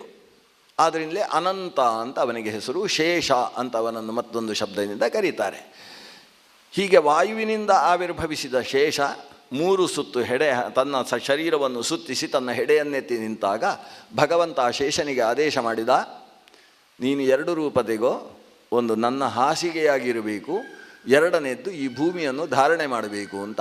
ಹಾಗೆ ಶೇಷ ತನ್ನ ಅನಂತ ಹೆಡೆಗಳಲ್ಲಿ ಯಾವುದೋ ಒಂದು ಹೆಡೆಯ ಮೇಲೆ ಈ ಭೂಮಿಯನ್ನು ಹಾಗೆ ಮೇಲಕ್ಕೆ ಹಾರಿಸಿದಂತೆ. ಮೇಲಕ್ಕೆ ಹಾರಿಸಿದರೆ ನೀರಿನಿಂದ ಬಹಳ ಮೇಲೆ ಆಕಾಶದಲ್ಲಿ ಅದು ಈ ಶೇಷನ ಸಂಕರ್ಷಣ ಶಕ್ತಿಯಿಂದ ನಿಂತಿತಂತೆ. 36,000 ಯೋಜನದಷ್ಟು ಎತ್ತರದಲ್ಲಿ ನೀರಿಗಿಂತ ಈ ಶೇಷನ ಶಕ್ತಿ. ಶೇಷನಿಗೆ ಸಂಕರ್ಷಣ ಅಂತ ಹೆಸರು. ಸಂಕರ್ಷಣ ಅಂದರೆ ಅದರಲ್ಲಿ 2 ಶಕ್ತಿ ಇದೆ. ಒಂದು ಆಕರ್ಷಣೆ ಮಾಡುವ ಶಕ್ತಿ, ಮತ್ತೊಂದು ವಿಕರ್ಷಣೆ ಮಾಡುವ ಶಕ್ತಿ. ತನ್ನ ವಿಕರ್ಷಣ ಆಕರ್ಷಣ ಶಕ್ತಿಯ ಬಲದಿಂದ ಆಕಾಶದಲ್ಲಿ ಭೂಮಿಯನ್ನು ಕಕ್ಷೆಯಲ್ಲಿ ನಿಲ್ಲಿಸಿದ. ಹೀಗೆ ಭೂಮಿ ಶೇಷನ ಹೆಡೆಯ ಮೇಲೆ, ಸ್ವಲ್ಪ ಮೇಲೆ ಕಾಣಿಸುವ ಭೂಮಿ, ಆ ಶೇಷನ ಹೆಡೆಯ ಜೊತೆಗೆ ನಾವು ಭೂಮಿಯನ್ನು ಸೂರ್ಯಮಂಡಲದಿಂದ ನೋಡಿದರೆ, ಸೂರ್ಯಮಂಡಲದ ಎತ್ತರಕ್ಕೆ ಹೋಗಿ ಭೂಮಿಯನ್ನು ನೋಡಬೇಕಂತೆ. ಶೇಷನ ಹೆಡೆ ಕಾಣಿಸುತ್ತಂತೆ. ಪುರುಸೊತ್ತಾದರೆ ಒಂದು ಸಲ ಹೋಗಿ ನೋಡ್ಬೋದು ನಾವೆಲ್ಲ. ಸೂರ್ಯಮಂಡಲಕ್ಕೆ ಹೋಗಿ ಕೆಳಗೆ ನೋಡಬೇಕು ಭೂಮಿಯನ್ನು. ಶೇಷನ ಹೆಡೆ, ಆ ಅನಂತ ಹೆಡೆಗಳಲ್ಲಿ ಒಂದು ಹೆಡೆ, ಆ ಒಂದು ಹೆಡೆಯ ಮೇಲೆ ಈ ಭೂಮಿ ನೋಡಿದರೆ ಅದೊಂದು ಸಾಸಿವೆ ಕಾಳಿನ ಹಾಗೆ ಕಾಣಿಸುತ್ತೆ. ಸರ್ಷಪಾಯತೆ, ಸರ್ಷಪದ ಹಾಗೆ ಕಾಣಿಸುತ್ತೆ. ಅಷ್ಟು ಪುಟ್ಟದಾದ ಈ ಭೂಮಿಯಲ್ಲಿ ನಮ್ಮದ್ದೇನು ಅಹಂಕಾರ, ದುರಹಂಕಾರ, ನನ್ನ ಭೂಮಿ, ಪಾಂಡವರಿಗೆ ಸೂಜಿಯ ಮನೆಯಷ್ಟು ಕೊಡಲಾರೆ, ಇರುವುದೇ ಅದೊಂದು ಸರ್ಷಪದಷ್ಟು ಇರುವುದು. ಅಂಥ ಭೂಮಿಯಲ್ಲಿ ಅಹಂಕಾರದಿಂದ ಹೋರಾಟ ಬೇಕೋ ಧೃತರಾಷ್ಟ್ರ? ಮತ್ತೊಮ್ಮೆ ಆಲೋಚನೆ ಮಾಡು ಅಂತ ಸಂಜಯ ಭೂಮಿಯ ಬಗ್ಗೆ ಹೇಳ್ತಾನೆ. ಆಮೇಲೆ ಹೇಳ್ತಾನೆ, ಇಷ್ಟು ಚಿಕ್ಕದಲ್ಲ ಭೂಮಿ, ಸಿಕ್ಕಾಬಟ್ಟೆ ದೊಡ್ಡದು.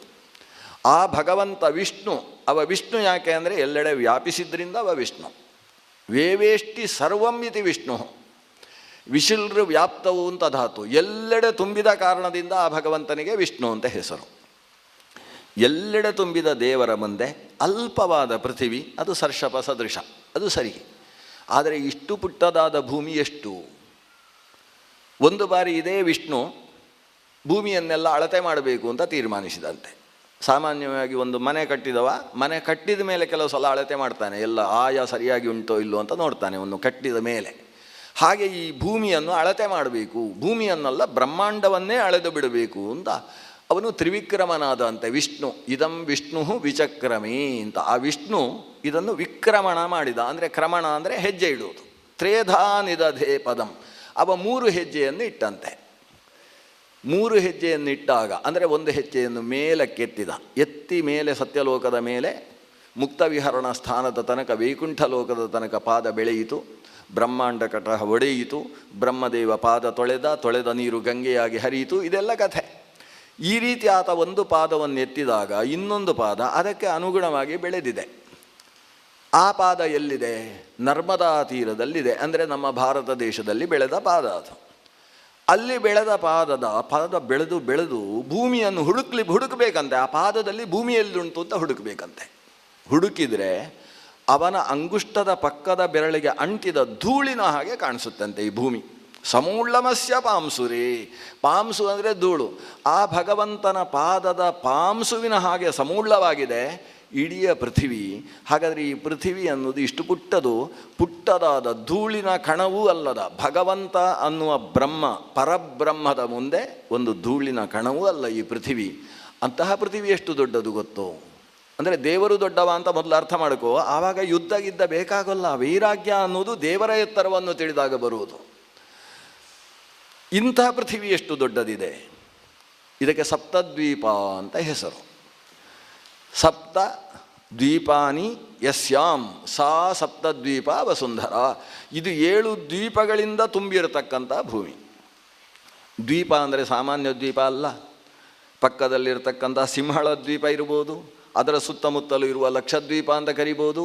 ಅದಕ್ಕಿಂತ ಇರತಕ್ಕಂಥ ಅಸ್ತ್ರಾಲಯ, ಇವತ್ತು ಆಸ್ಟ್ರೇಲಿಯಾ ಅಂತ ಕರಿತೇವೆ, ಅದು ಒಂದು ಪುಟ್ಟ ದ್ವೀಪ. ಈ ಎಲ್ಲ ದ್ವೀಪಗಳು ಅಲ್ಪ ದ್ವೀಪಗಳು. ಆದರೆ ದ್ವೀಪ ಯಾವುದು ನಿಜವಾಗಿ? ದ್ವೀಪ ಅಂದರೆ ಅದು ಸಪ್ತ ಸಾಗರಗಳ ಮಧ್ಯದಲ್ಲಿ ಬಂದಿರತಕ್ಕಂಥ ಸಪ್ತದ್ವೀಪಗಳು. ಅದರಲ್ಲಿ ಮೊದಲನೆಯ ಸಾಗರಕ್ಕೆ ಲವಣಾಂಬುಧಿ ಅಂತ ಹೆಸರು. ಲವಣ ಸಾಗರ ಅಥವಾ ಕ್ಷಾರೋದ ಅಂತ ಕರೀತಾರೆ. ಕ್ಷಾರ ಅಂದರೆ ಉಪ್ಪು ನೀರಿನ ಸಮುದ್ರ. ಆ ಉಪ್ಪು ನೀರಿನ ಸಮುದ್ರದಲ್ಲಿ ಒಂದು ದೊಡ್ಡ ದ್ವೀಪ ಇದೆ. ಆ ದ್ವೀಪಕ್ಕೆ ಜಂಬೂದ್ವೀಪ ಅಂತ ಹೆಸರು. ಜಂಬೂದ್ವೀಪೇ ಭಾರತ ವರ್ಷೇ ಅಂತ ನಾವು ಸಂಕಲ್ಪದಲ್ಲಿ ಹೇಳ್ತೇವೆ. ಅದು ಜಂಬೂದ್ವೀಪ ಅಂತ ಅದಕ್ಕೆ ಹೆಸರು. ಅದಕ್ಕೆ ಜಂಬೂದ್ವೀಪ ಅಂತ ಯಾಕೆ ಹೆಸರು?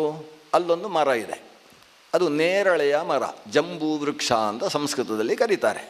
ಆ ಜಂಬೂ ವೃಕ್ಷ ಭಾರಿ ದೊಡ್ಡದು. ಅದೊಂದು ಪರ್ವತದ ಮೇಲೆ ಇದೆ, ಸುಪಾರ್ಶ್ವ ಅಂತ ಆ ಪರ್ವತದ ಹೆಸರು. ಅದರ ಮೇಲೆ ಇರತಕ್ಕಂಥ ವೃಕ್ಷ. ಆ ವೃಕ್ಷ 10,000 ಯೋಜನದಷ್ಟು ಎತ್ತರ ಬೆಳೆದಿದೆ. ಮಾನುಷ ದೃಷ್ಟಿಗೆ ಅಗೋಚರವಾದ ವೃಕ್ಷ, ಒಂದು ರೀತಿಯ ತೇಜಸ ವೃಕ್ಷ. ಅಷ್ಟು ಎತ್ತರಕ್ಕೆ ಬೆಳೆದಂತಹ ವೃಕ್ಷದ ಶಾಖೆಗಳು 12,000 ಯೋಜನದಷ್ಟು ವಿಶಾಲವಾಗಿ ಪಸರಿಸಿದೆ. ಆ ವೃಕ್ಷದಲ್ಲಿ ದೊಡ್ಡ ದೊಡ್ಡ ಫಲಗಳು ಆಗಿದ್ದಾವೆ. ಅದಕ್ಕೆ ಜಂಬೂ ಫಲ ಅಂತ ಹೆಸರು. ನೇರಳೆ ಹಣ್ಣುಗಳು. ನಮ್ಮ ನೇರಳೆ ಹಣ್ಣು ಒಂದು ಅಂಗುಷ್ಟದಷ್ಟು ದಪ್ಪ ಇದ್ದರೆ, ಈ ನೇರಳೆ ಹಣ್ಣು 10,000 ಆನೆಗಳು ಒಟ್ಟು ಸೇರಿದರೆ ಎಷ್ಟು ದೊಡ್ಡದಾಗ್ತದೋ ಅಷ್ಟು ದೊಡ್ಡ ಹಣ್ಣದು. ಅಂದರೆ ನಮ್ಮ ಕಲ್ಪನೆಗೆ ನಿಲುಕುವಂಥದ್ದಲ್ಲ, ಭಾರಿ ದೊಡ್ಡ ಗಜಗಾತ್ರ, ಸಹಸ್ರ ಗಜಗಾತ್ರದ ಹಣ್ಣುಗಳು ಅದರಲ್ಲಿದ್ದಾವೆ. ಅಲ್ಲಿಂದ ಹಣ್ಣು ಅದು ಹಣ್ಣಾದಾಗ ಬೀಳುತ್ತಂತೆ. ನಮ್ಮ ಅದೃಷ್ಟ ಏನು ಅಂತೇಳಿದರೆ ಹಲಸಿನ ಹಣ್ಣು ಹಣ್ಣಾದರೂ ಬೀಳುವುದಿಲ್ಲ, ನಾವು ಕತ್ತಿಕಳೆ ಹಾಕಿ ಎಳಿಬೇಕು. ಅದೃಷ್ಟ, ಯಾಕಂದರೆ ಅದರ ಅಡಿಯಲ್ಲಿದ್ದವನ ತಲೆ ಹೊಳಾಗಬಾರ್ದು ಅಂತ ಅದಕ್ಕೂ ಅಷ್ಟು ಬುದ್ಧಿ ಇದೆ. ಇದು ಹಾಗಲ್ಲಂತೆ, ಅಷ್ಟು ದೊಡ್ಡ ಹಣ್ಣು ಅದರಿಂದ ಪಟ್ಟು ಅಂತ ಬೀಳುತ್ತಂತೆ. ಬಿದ್ದಾಗ ನೇರಳೆ ಹಣ್ಣಲ್ಲ ಅದು, ಅದಕ್ಕೆ ಹೆಸರು ಮಾತ್ರ ಜಂಬೂ ವೃಕ್ಷ, ಜಂಬೂ ಫಲ.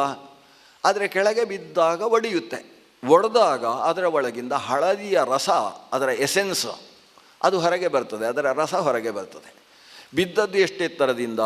ಒಟ್ಟು 12 ಯೋಜನದಷ್ಟು ಆಳಕ್ಕೆ ಬಿದ್ದ, 12,000 ಯೋಜನದಷ್ಟು ಆಳಕ್ಕೆ ಬಿದ್ದದ್ದಂತೆ. ಯಾಕಂದರೆ ಮರ 10,000 ಯೋಜನ, ಆ ಪರ್ವತ 2,000 ಯೋಜನ, ಬಿದ್ದದ್ದು ಪರ್ವತದ ಬುಡಕ್ಕೆ. ಅದು 12,000 ಯೋಜನದಷ್ಟು ಆಳಕ್ಕೆ ಬಿದ್ದಾಗ ಆ ಪೆಟ್ಟಿಗೆ ಅದು ಛಲ್ಲಾಪಿಲ್ಲಿಯಾಗಿ ಒಳಗಿದ್ದ ರಸ ಎಲ್ಲ ಹರಿಯುವುದಕ್ಕೆ ಪ್ರಾರಂಭ ಆಗ್ತದೆ. ಅಷ್ಟು ದೊಡ್ಡ ಹಣ್ಣು ಬಿದ್ದರೆ ಅದರ ರಸ ಹರಿದರೆ ಅದು ಗಂಗಾ ನದಿಗಿಂತ ದೊಡ್ಡದಂತೆ. ಬಹಳ ದೊಡ್ಡ ನದಿಯಾಗಿ ಆ ರಸ ಹರಿಯುತ್ತೆ. ಹರಿದು ಮುಂದಕ್ಕೆ ಹೋಗ್ತಾ ಇದ್ದ ಹಾಗೆ ಅದು ಗಟ್ಟಿಯಾಗುವುದಕ್ಕೆ ಪ್ರಾರಂಭ ಆಗುತ್ತೆ. ಅದರ ರಸವನ್ನು ಭೂಮಿ ಹೀರ್ತಾ ಇದ್ದ ಹಾಗೆ ಅದು ಗಟ್ಟಿಯಾಗುತ್ತೆ. ಗಟ್ಟಿ ಮುಂದಕ್ಕೆ ಹೋದ ಹಾಗೆ ಪೂರ್ತಿ ಗಟ್ಟಿಯಾಗಿ ನೆಲೆ ನಿಲ್ಲುತ್ತೆ. ಜಂಬೂ ವೃಕ್ಷದ ಫಲದಿಂದ ಉಂಟಾದ ಗಟ್ಟಿಯಾದ ಹಳದಿ ರಸವನ್ನೇ ಜಾಂಬೂನದ ಅಂತ ಕರೀತಾರೆ.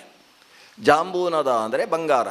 ದೇವತೆಗಳು ಅಪ್ಸರೆಯರು ಎಲ್ಲ ಬಂದು ಅದರಿಂದ ಒಂದಿಷ್ಟು ತೆಗೆದು ಅದನ್ನು ಹೀಗೆ ಮಾಡಿ ಕಿವಿಗೆ ಮೂಗಿಗೆಲ್ಲ ಹಾಕೊಂಡು ಹೋಗ್ತಾರಂತೆ. ನಮಗೂ ಅವಕಾಶ ಇದ್ದರೆ ಹೋಗಿ ಏನಾದರೂ ಹಾಕ್ಕೊಂಡು ಬರ್ಬೋದಿತ್ತು. ಆ ರೀತಿಯ ಬಂಗಾರದ ನಿರ್ಮಾಣ ಆ ವೃಕ್ಷದಿಂದ, ಜಂಬೂ ವೃಕ್ಷದಿಂದ ಆಗುತ್ತೆ ಅನ್ನುವ ಕಾರಣದಿಂದಲೇ ಈ ದ್ವೀಪಕ್ಕೆ ಜಂಬೂ ದ್ವೀಪ ಅಂತ, ಆ ವೃಕ್ಷದ ಹೆಸರಿನಲ್ಲಿ ಈ ದ್ವೀಪವನ್ನು ಜಂಬೂ ದ್ವೀಪ ಅಂತ ಕರೀತಾರೆ. ಈ ಜಂಬೂ ದ್ವೀಪದ ಮಧ್ಯದಲ್ಲಿ ಒಂದು ಪರ್ವತ ಇದೆ. ಆ ಪರ್ವತವನ್ನೇ ಮೇರು ಅಂತ ಕರೆಯೋದು. ಮೇರು ಪರ್ವತ ಬಂಗಾರದ ಪರ್ವತ, ಅದರ ಸುತ್ತಲೇ ಜಾಂಬೂನದ ಹರಿಯೋದು. ಈ ಪರ್ವತವೇ ಬಂಗಾರದ ಪರ್ವತ, ಅಂದರೆ ಕಲ್ಲು ಇಲ್ಲ ಅಂತಲ್ಲ, ಬಂಗಾರ ಅತಿಶಯಿತವಾಗಿದೆ. ಅಲ್ಲಿ ಯಾವುದೋ ಒಂದು ಕಲ್ಲು ತೆಗೊಂಡು ಬಂದರೆ ಅದರಿಂದಲೇ ಉಂಗುರ ಮಾಡ್ಬೋದಂತೆ, ಆ ರೀತಿಯ ಬಂಗಾರದ ಪರ್ವತ ಅದು. ಮಣ್ಣೂ ಇದೆ, ಬಂಗಾರವೂ ಇದೆ. ಆ ಪರ್ವತ ಉಳಿದೆಲ್ಲ ಪರ್ವತಕ್ಕಿಂತ ವಿಶಿಷ್ಟ. ಯಾಕಂದರೆ ಉಳಿದ ಪರ್ವತಗಳು ಕೆಳಗಿನಿಂದ ದಪ್ಪವಾಗಿದ್ದು ಮೇಲೆ ಹೋಗ್ತಾ ಇದ್ದ ಹಾಗೆ ತೆಳ್ಳಗಾಗಿ ಶಿಖರದಲ್ಲಿ ತುಂಬ ತೆಳ್ಳಗಿರ್ತದೆ. ಆದರೆ ಈ ಪರ್ವತ ತಿರುಗು ಮುರುಗು ಪರ್ವತ ಇದ್ದ ಹಾಗಿದೆ, ಕೆಳಗೆ ತೆಳ್ಳಗಿರ್ತದೆ, ಮೇಲೆ ಹೋಗ್ತಾ ಇದ್ದ ಹಾಗೆ ಅಗಲವಾಗ್ತದೆ. ಅದನ್ನ ಬರೀ ಮಣ್ಣು ಇದ್ದರೆ ಹೀಗಾಗುವುದಕ್ಕೆ ಸಾಧ್ಯ ಇಲ್ಲ. ಇದು ಬಂಗಾರದ ಪರ್ವತ. ಒಟ್ಟು 1,00,000 ಯೋಜನದಷ್ಟು ಎತ್ತರದ ಪರ್ವತ. ಸಂಜೆಯ ನೋಡಿಕೊಂಡು ಬಂದ ಹಾಗೆ ಅದರ ವಿವರಣೆ ಕೊಡ್ತಾನೆ. ಯಾಕಂದರೆ ಅವನಿಗೆ ವೇದವ್ಯಾಸರು ಅಂಥ ದಿವ್ಯ ದೃಷ್ಟಿ ಕೊಟ್ಟುಬಿಟ್ಟಿದ್ದಾರೆ. ಅದು ಕೆಳಗಿನಿಂದ 1,00,000 ಯೋಜನದಷ್ಟು ಎತ್ತರ ಇದೆ. ಆದರೆ ನಮಗೆ ಕಾಣಿಸುವುದು 84,000 ಯೋಜನ ಮಾತ್ರ. ಇನ್ನು 16,000 ಯೋಜನೆ ಏನಾಗಿದೆ, ಅದು ಭೂಮಿಯ ಒಳಗೆ ಕೀಲಿತವಾಗಿದೆ. ಅದರ ತುದಿಯಾದ ಭಾಗ ಅದು 14,000 ಯೋಜನದಷ್ಟು 16,000 ಯೋಜನದಷ್ಟು ಭೂಮಿಯಲ್ಲಿ ಅದು ತೂರಿ ಹೋಗಿದೆ. ಮೇಲಕ್ಕೆ ಮಾತ್ರ 84,000 ಯೋಜನದಷ್ಟು ವಿಸ್ತಾರ ಕಾಣಿಸುತ್ತೆ. ಅದರ ಮೇರುವಿನ ಮಧ್ಯಭಾಗದಲ್ಲಿ ಸೂರ್ಯ ಸಂಚರಿಸ್ತಾನೆ ಅಂದರೆ ಆ ಪರ್ವತ ಎಷ್ಟು ಎತ್ತರದಲ್ಲಿದೆ ಅಂತ ಯೋಚಿಸಬೇಕು. ಮೇರೋರ್ ದಿವ್ಯಗಿರೇ ಪ್ರದಕ್ಷಿಣಕರಂ ಸೇವಾಮಹೇ ಭಾಸ್ಕರಂ ಅಂತ ನವಗ್ರಹಗಳೆಲ್ಲ ಮೇರುವಿಗೆ ಸುತ್ತುತ್ತಾವೆ. ಅಂಥ ಎತ್ತರದ ಪರ್ವತ. ಮೇಲೆ ಹೋದರೆ ಮೇರುವಿನ ಮೇಲೆ ಬಹಳ ವಿಶಾಲವಾದ ಪ್ರತ್ಯಂತ ಜಾಗ ಇದೆ. ಆ ಎತ್ತರದ ಜಾಗಕ್ಕೆ ವೈಜಯಂತ ಅಂತ ಹೆಸರು. ಆ ವೈಜಯಂತದಲ್ಲಿ ಚತುರ್ಮುಖ ಬ್ರಹ್ಮ ಕುಳಿತು ಪಾಠ ಮಾಡ್ತಾನೆ. ಅನೇಕ ಶಿಷ್ಯರು ಅಲ್ಲಿ ಪಾಠ ಕೇಳ್ತಾರೆ. ಅಂಥ ಒಂದು ವಿಶೇಷವಾದ ಜಾಗ. ಮೇರುವಿನ ಅಲ್ಲಲ್ಲಿ ಗುಹೆಗಳಿದ್ದಾವೆ. ಮೇರುವಿನ ಮಧ್ಯದಲ್ಲಿ ಅನೇಕ ಶಿಖರಗಳಿದ್ದಾವೆ. ಆ ಶಿಖರಗಳಲ್ಲಿ ಉಪವನಗಳಿದ್ದಾವೆ. ಆ ಉಪವನದಲ್ಲಿ ರುದ್ರದೇವರ ಉಪವನವೂ ಒಂದಿದೆ. ಬೇರೆ ಬೇರೆ ಕುಬೇರನಿಗೆ ಸಂಬಂಧಪಟ್ಟ ಉಪವನ ಇದೆ. ಮೇರು ಪರ್ವತ ಅನ್ನೋದು ದೇವತೆಗಳಿಗೆ ವಿಹಾರ ಸ್ಥಾನ, ಅವರ ಜಾಗ ಅಲ್ಲ, ಅವರದ್ದು ಸ್ವರ್ಲೋಕ ಇದ್ದರೂ ಆಗಾಗ ಮೇರು ಭೂಮಿಯಲ್ಲಿ ಬಂದು ಮೇರುವಿನಲ್ಲಿ ಅವರು ವಿಹರಿಸ್ತಾರೆ. ಅಷ್ಟು ಮಹತ್ವವುಳ್ಳಂತಹ ಪರ್ವತ ಮೇರು ಪರ್ವತ. ಈ ಮೇರು ಪರ್ವತದ ಸುತ್ತ ಇರತಕ್ಕಂಥ ವಿಶಾಲವಾದ ಪ್ರದೇಶವೇ ಜಂಬೂದ್ವೀಪ. ಮೇರುವಿನಿಂದ ನೀವು ಸಮುದ್ರಕ್ಕೆ ಹೋಗಬೇಕಾದ್ರೆ 50,000 ಯೋಜನ ಹೋಗಬೇಕು. ಆ ಕಡೆಗೆ ಸಮುದ್ರಕ್ಕೆ ಹೋಗಬೇಕಾದ್ರೆ 50,000. ಯಾವ ಕಡೆಗೂ 50,000 ಯೋಜನದಷ್ಟು ದೂರ ಹೋದರೆ ನಿಮಗೆ ಲವಣ ಸಮುದ್ರ ಸಿಗ್ತದೆ. ಹಾಗಾದರೆ ಮೇರುವಿನ ಒಟ್ಟು ವ್ಯಾಸ ಎಷ್ಟು ಅಂದರೆ 1,00,000 ಯೋಜನ. ಈ ಮೇರುವಿಗಿಂತ ಕೆಳಭಾಗದಲ್ಲಿ ಒಂದು ದೊಡ್ಡ ಪರ್ವತ ಇದೆ, ಪರ್ವತ ರಾಶಿ. ಅದೆಷ್ಟು ದೊಡ್ಡದು ಅಂದರೆ 2 ಸಮುದ್ರವನ್ನು ಜೋಡಿಸುವಂತಹ ಪರ್ವತ. ಆ ಪರ್ವತಕ್ಕೆ ನಿಷದ ಪರ್ವತ ಅಂತ ಹೆಸರು. ಸ್ವಲ್ಪ ನಿಮಗೆ ಕೇಳಲಿಕ್ಕೆ ಕಷ್ಟ ಆಗ್ಬೋದು, ಆದರೆ ಮಹಾಭಾರತ ಪ್ರವಚನ ಆದ್ದರಿಂದ ಅದನ್ನು ಹೇಳಲೇಬೇಕು. ಸ್ವಲ್ಪ ನಿದ್ದೆ ಬರದೆ, ಏಕಾದಶಿ ಅಲ್ವ, ನಿದ್ದೆ ಬರಲಿಕ್ಕಿಲ್ಲ, ವಿಷಯ ಹೇಳ್ತೇನೆ. ಅದಕ್ಕೆ ನಿಷದ ಪರ್ವತ ಅಂತ ಹೆಸರು. ಅದು ಎರಡೂ ಸಮುದ್ರಗಳನ್ನು ಸೇರಿಸುವಷ್ಟು ವಿಶಾಲವಾದ ಪರ್ವತ. ಆ ಪರ್ವತದ ಕೆಳಗೆ ಮತ್ತೆ ಎರಡು ಪರ್ವತ ಇದೆ. ಒಂದು ಹೇಮಕೂಟ ಪರ್ವತ, ಮತ್ತೊಂದು ಹಿಮವತ್ ಪರ್ವತ ಅಥವಾ ಹಿಮಾಲಯ ಅನ್ನುವ ಪರ್ವತ. ಈ ನಿಷದ ಪರ್ವತಕ್ಕಿಂತ ಕೆಳಗೆ ಹೇಮಕೂಟ ಪರ್ವತ ಸಿಗುವಲ್ಲಿಯ ತನಕ ಒಂದು ವಿಶಾಲವಾದ ಪ್ರಸ್ಥಭೂಮಿ ಇದೆ. ಆ ಪ್ರಸ್ಥಭೂಮಿಗೆ ಹರಿವರ್ಷ ಅಂತ ಹೆಸರು. ಹರಿವರ್ಷದ ಬಗ್ಗೆ ಭಾರಿ ವಿವರಣೆ ಕೊಟ್ಟಿದ್ದಾರೆ, ಅದೆಲ್ಲ ನಮಗೆ ಬೇಡ. ಅಲ್ಲಿ ಬದುಕತಕ್ಕಂಥ ವ್ಯಕ್ತಿಗಳು 11,000 ವರ್ಷ ಕನಿಷ್ಠ ಜೀವನ ಮಾಡ್ತಾರೆ ಅಂತ ಒಂದು ವಿಶೇಷ ಇದೆ. ಆ ಹರಿವರ್ಷದಿಂದ ಕೆಳಗೆ ಹೇಮಕೂಟ ಪರ್ವತ, ಹೇಮಕೂಟ ಪರ್ವತದಿಂದ ಕೆಳಗೆ ಹಿಮವತ್ ಪರ್ವತ ಸಿಗುವಲ್ಲಿಯ ತನಕ ಒಂದು ವಿಶಾಲವಾದ ಪ್ರಸ್ಥಭೂಮಿ ಇದೆ. ಆ ಭೂಮಿಯನ್ನು ಕಿಂಪುರುಷ ವರ್ಷ ಅಥವಾ ಕಿಂಪುರುಷ ಖಂಡ ಅಂತ ಕರೀತಾರೆ. ಹಿಮವತ್ ಪರ್ವತ ಅದು 2,000 ಯೋಜನದಷ್ಟು ವಿಶಾಲವಾದಂತಹ ಪರ್ವತ ಶ್ರೇಣಿ. ಅದು ಕೂಡ ಆ ಕಡೆ ಈ ಕಡೆ ಸಮುದ್ರವನ್ನು ಮುಟ್ಟುತ್ತೆ. ಪೂರ್ವಾಪರವು ತೋಯನಿಧಿ ವಗಾಕ್ಯ ಸ್ಥಿತ ಪೃಥಿವಿಯ ಇವ ಮಾನದಂಡ ಅಂತ, ಪೃಥಿವಿಗೆ ಮಾನದಂಡದ ಹಾಗಿರತಕ್ಕಂಥ ಒಂದು ವಿಶೇಷವಾದ ಪರ್ವತ. ಆ ಪರ್ವತದ ಕೆಳಭಾಗ ಮತ್ತೆ ಕೆಳಗೆ ನಮಗೆ ಲವಣಾಂಬುದಿ ಸಿಗುವಲ್ಲಿಯ ತನಕದ ವರ್ಷವನ್ನೇ ಭಾರತ ವರ್ಷ ಅಂತ ಕರೆಯುವುದು. ಹಿಮವತ್ ಪರ್ವತದಲ್ಲಿ ಈ ಭಾರತ ವರ್ಷದ ದೇವರು ನಾರಾಯಣ ನರನಾರಾಯಣ ಪರ್ವತಗಳ ಮಧ್ಯದಲ್ಲಿ ಅಲಕನಂದೆಯ ತೀರದಲ್ಲಿ ವಾಸ ಮಾಡ್ತಾನೆ. ಅಂಥ ವಿಶಿಷ್ಟವಾದಂತಹ ತಾಣ ಅದು ಭಾರತ ವರ್ಷ ಅಂತ ಕರೆಸಿಕೊಳ್ಳುವ ಭಾಗ. ಈ ಭಾರತ ವರ್ಷದಲ್ಲಿ ಅನೇಕ ಪ್ರದೇಶಗಳಿದ್ದಾವೆ. ಒಂದು ಕಡೆಯಲ್ಲಿ ಕಾಶ್ಮೀರದ ಭಾಗ, ಇನ್ನೊಂದು ಕಡೆಯಲ್ಲಿ ಗುರ್ಜರದ ಪ್ರದೇಶ, ಅದಕ್ಕಿಂತ ಆ ಕಡೆ ಮೇಲಕ್ಕೆ ಹೋಯಿತು ಅಂತಾದರೆ ರಿಚೀಕ ಪ್ರದೇಶ, ಇವತ್ತು ರಷ್ಯಾ ಅಂತ ಕರಿತೇವೆ. ಈ ಕಡೆಯಿಂದ ಹೋದರೆ ಬ್ರಹ್ಮಾವರ್ತ ಪ್ರದೇಶ, ಇವತ್ತು ಬರ್ಮಾ ಅನ್ನುವ ಶಬ್ದದಿಂದ ಕರಿತೇವೆ. ಕೆಳಗೆ ಬಂದರೆ ಸಿಂಹಳ ದ್ವೀಪ, ಈ ಕಡೆಯಿಂದ ಸಿಗತಕ್ಕಂಥ ನಾನಾ ರೀತಿಯ ದ್ವೀಪಗಳು, ಇವೆಲ್ಲವನ್ನು ಸೇರಿಸಿ ಒಟ್ಟಿಗೆ ಭಾರತ ವರ್ಷ ಅನ್ನುವ ಶಬ್ದದಿಂದ ಕರಿತೇವೆ. ಈ ಭಾರತ ವರ್ಷ, ಅದರಲ್ಲಿ ನಾವಿವತ್ತು ಕರೆಯುವ ಉತ್ತರಂ ಯತ್ ಸಮುದ್ರಸ್ಯ ಹಿಮಾದ್ರೇಶ್ಚೈವ ದಕ್ಷಿಣಂ ವರ್ಷಂ ತದ್ ಭಾರತಂ ಪ್ರೋಕ್ತಂ ಭಾರತೀಯತ್ರ ಸಂತತಿ ಅಂತ ಉಲ್ಲೇಖ ಮಾಡುವ ಭರತಖಂಡ ಇದೆ. ಭಾರತ ವರ್ಷೇ ಭರತಖಂಡೇ. ಯಾವ ಪ್ರದೇಶದಲ್ಲಿ ಗಂಗಾ, ಯಮುನಾ, ಗೋದಾವರಿ, ಸರಸ್ವತಿ, ನರ್ಮದಾ, ಸಿಂಧು ಮತ್ತು ಕಾವೇರಿ ಅಂತ ಹೇಳುವ ಸಪ್ತ ಮಹಾನದಿಗಳು ಹರಿತಾವೋ ಅಂತಹ ಸಪ್ತ ಮಹಾನದಿಗಳಿಂದ ಆರ್ದ್ರವಾಗಿ ಫಲವತ್ತಾದಂತಹ ಪ್ರದೇಶವನ್ನೇ ಭರತಖಂಡ ಅಂತ ಕರೀತಾರೆ. ಇದನ್ನು ಅಂಜನಾಭ ಅಂತ ಹಿಂದೆ ಕರೀತಾ ಇದ್ದರು. ಒಬ್ಬ ಭರತನೆಂಬ ಋಷಭದೇವನ ಮಗನಾದ ಭರತ ಈ ಅಂಜನಾಭ ಅನ್ನುವ ಕಪ್ಪು ಪ್ರದೇಶವನ್ನು, ಕಪ್ಪು ಮಣ್ಣಿನ ದೇಶವನ್ನು ಆಳಿದ ಕಾರಣದಿಂದ ಈ ದೇಶಕ್ಕೆ ಭಾರತ ಅಂತ ಆಮೇಲೆ ಭರತಖಂಡ ಅಂತ ಹೆಸರಾಯಿತು. ಅದಕ್ಕಿಂತ ಮುಂಚೆ ಇದು ಭಾರತ ವರ್ಷ. ಭಾರತ ವರ್ಷದಲ್ಲಿ ಒಂದು ಪ್ರದೇಶ ಅಂಜನಾಭ ಅಂತ ಕರೆಸಿಕೊಳ್ಳುವ ಭರತಖಂಡ. ಇಷ್ಟು ಜಂಬೂದ್ವೀಪದ ಪ್ರದೇಶ.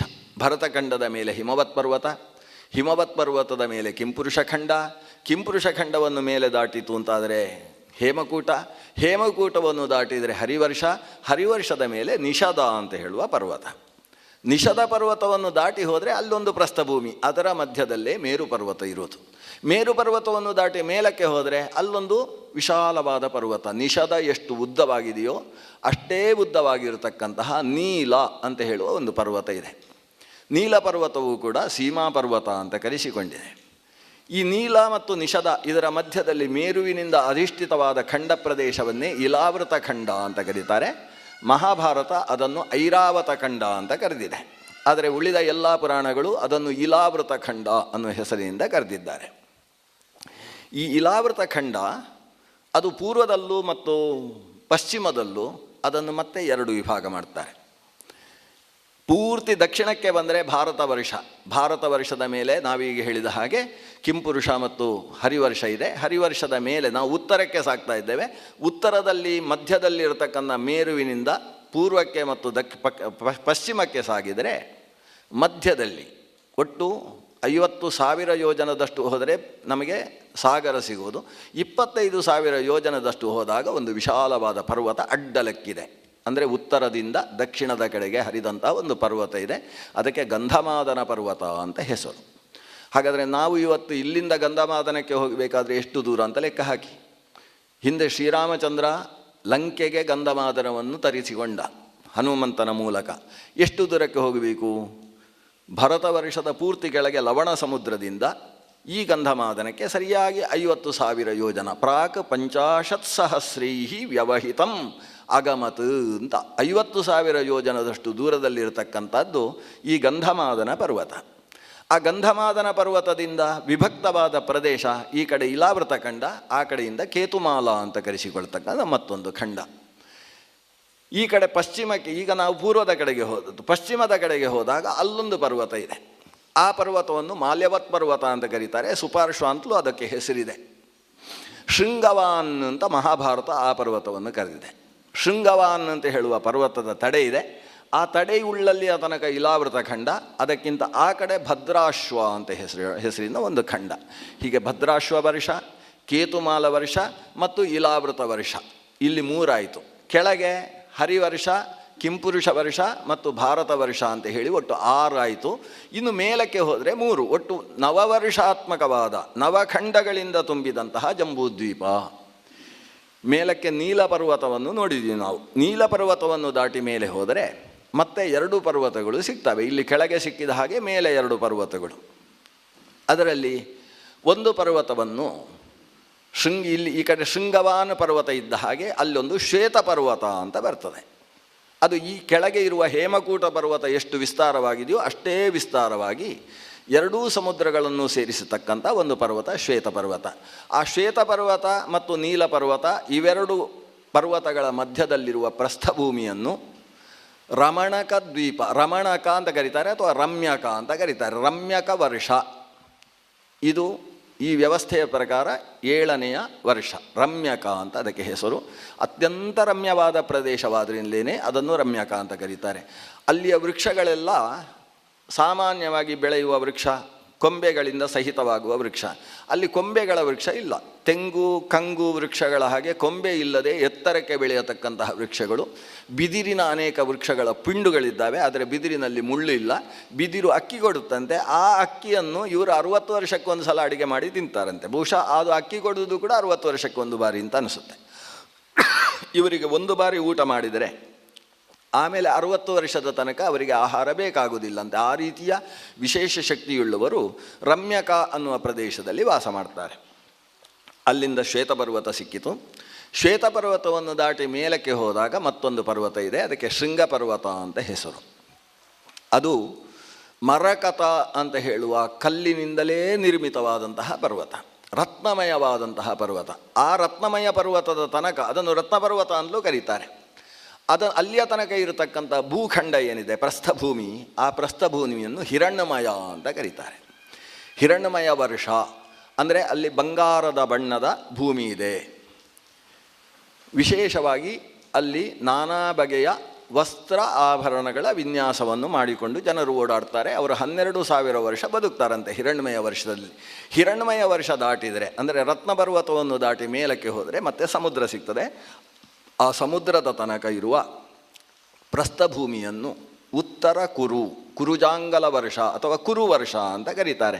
ಹೀಗೆ ನವವರ್ಷಾತ್ಮಕವಾದ ದ್ವೀಪ, ಅದಕ್ಕೆ ಜಂಬೂದ್ವೀಪ ಅಂತ ಹೆಸರು. ಜಂಬೂದ್ವೀಪದ ವ್ಯಾಸ 1,00,000 ಯೋಜನದಷ್ಟು ವಿಸ್ತಾರ.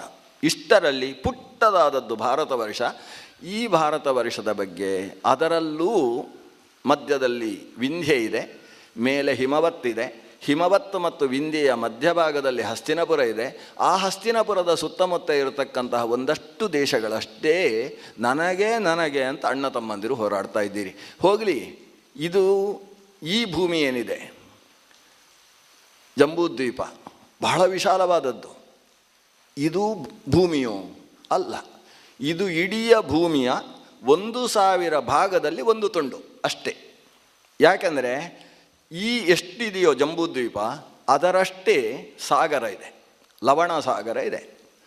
ಈ ಲವಣ ಸಾಗರ ದಾಟಿಕೊಂಡು ಹೋಗಬೇಕು. ಅಂದರೆ 1,00,000 ಯೋಜನದಷ್ಟು ಲವಣ ಸಾಗರವನ್ನು ದಾಟಿ ಹೋದರೆ ಆ ಕಡೆ ಮತ್ತೊಂದು ದ್ವೀಪ ಸಿಗ್ತದೆ. ಆ ದ್ವೀಪ ಹೇಗಿದೆ? ಲವಣ ಸಾಗರ ಸುತ್ತಲೂ ಇರುವುದರಿಂದ ಅದರ ಮೇಲೆ ಸುತ್ತಲೂ ಇರತಕ್ಕಂಥ ಒಂದು ದ್ವೀಪ, ಅದಕ್ಕೆ ಪ್ಲಕ್ಷದ್ವೀಪ ಅಂತ ಹೆಸರು. ಅದು ಇಡೀ ಭೂಮಿಯಿಂದ ನೀವು ಸೂರ್ಯಮಂಡಲದಲ್ಲಿ ನಿಂತು ಭೂಮಿಯನ್ನು ನೋಡಿದರೆ ಅದೊಂದು ಬಳೆಯ ಆಕಾರದಲ್ಲಿ ಕಾಣಿಸ್ತದೆ. ಮಧ್ಯದ ಬಿಂದುವಿನ ಹಾಗೆ ಜಂಬೂದ್ವೀಪ ಕಾಣಿಸಿದರೆ, ಅದರ ಸುತ್ತ ಒಂದು ಬಳೆಯ ಹಾಗೆ ಸಮುದ್ರ ಕಂಡರೆ, ಅದು ಒಂದು ರೀತಿಯ ನೀಲಿ ಬಳೆಯ ಹಾಗೆ ಸಮುದ್ರ ಕಂಡರೆ, ಅದರ ಸುತ್ತ ಭೂಮಿ ಹಾಕಿದ ಮತ್ತೊಂದು ಬಳೆ, ಅದು ಎಷ್ಟಿದೆ ಅಂದರೆ ಈ ಲವಣ ಸಮುದ್ರಕ್ಕಿಂತ 2 ಪಟ್ಟು ಇದೆ, ದುಪ್ಪಟ್ಟು ಇದೆ. ಅಂದರೆ 2 ಲಕ್ಷ ಯೋಜನದಷ್ಟು ಅಗಲವುಳ್ಳಂತಹ ಒಂದು ಬಳೆ, ಅದು ಪ್ಲಕ್ಷದ್ವೀಪ ಅಂತ ಅದಕ್ಕೆ ಹೆಸರು. ಇಲ್ಲಿ ಜಂಬೂ ವೃಕ್ಷ ಇದ್ದ ಹಾಗೆ ಅಲ್ಲೊಂದು ಪ್ಲಕ್ಷ ವೃಕ್ಷ ಇದೆ, ಅದು ಒಂದು ಅದ್ಭುತವಾದ ಕೆಲಸ ಮಾಡುತ್ತೆ. ಆ ದ್ವೀಪಕ್ಕೆ ಪ್ಲಕ್ಷದ್ವೀಪ ಅಂತ ಹೆಸರು. ಪ್ಲಕ್ಷದ್ವೀಪ ದಾಟಿದರೆ ಸಮುದ್ರ, ಮತ್ತೆ ದ್ವೀಪ ಆಗಬೇಕಾದ್ರೆ 2 ಕಡೆಯಲ್ಲೂ ಸಾಗರ ಬೇಕಲ್ಲ.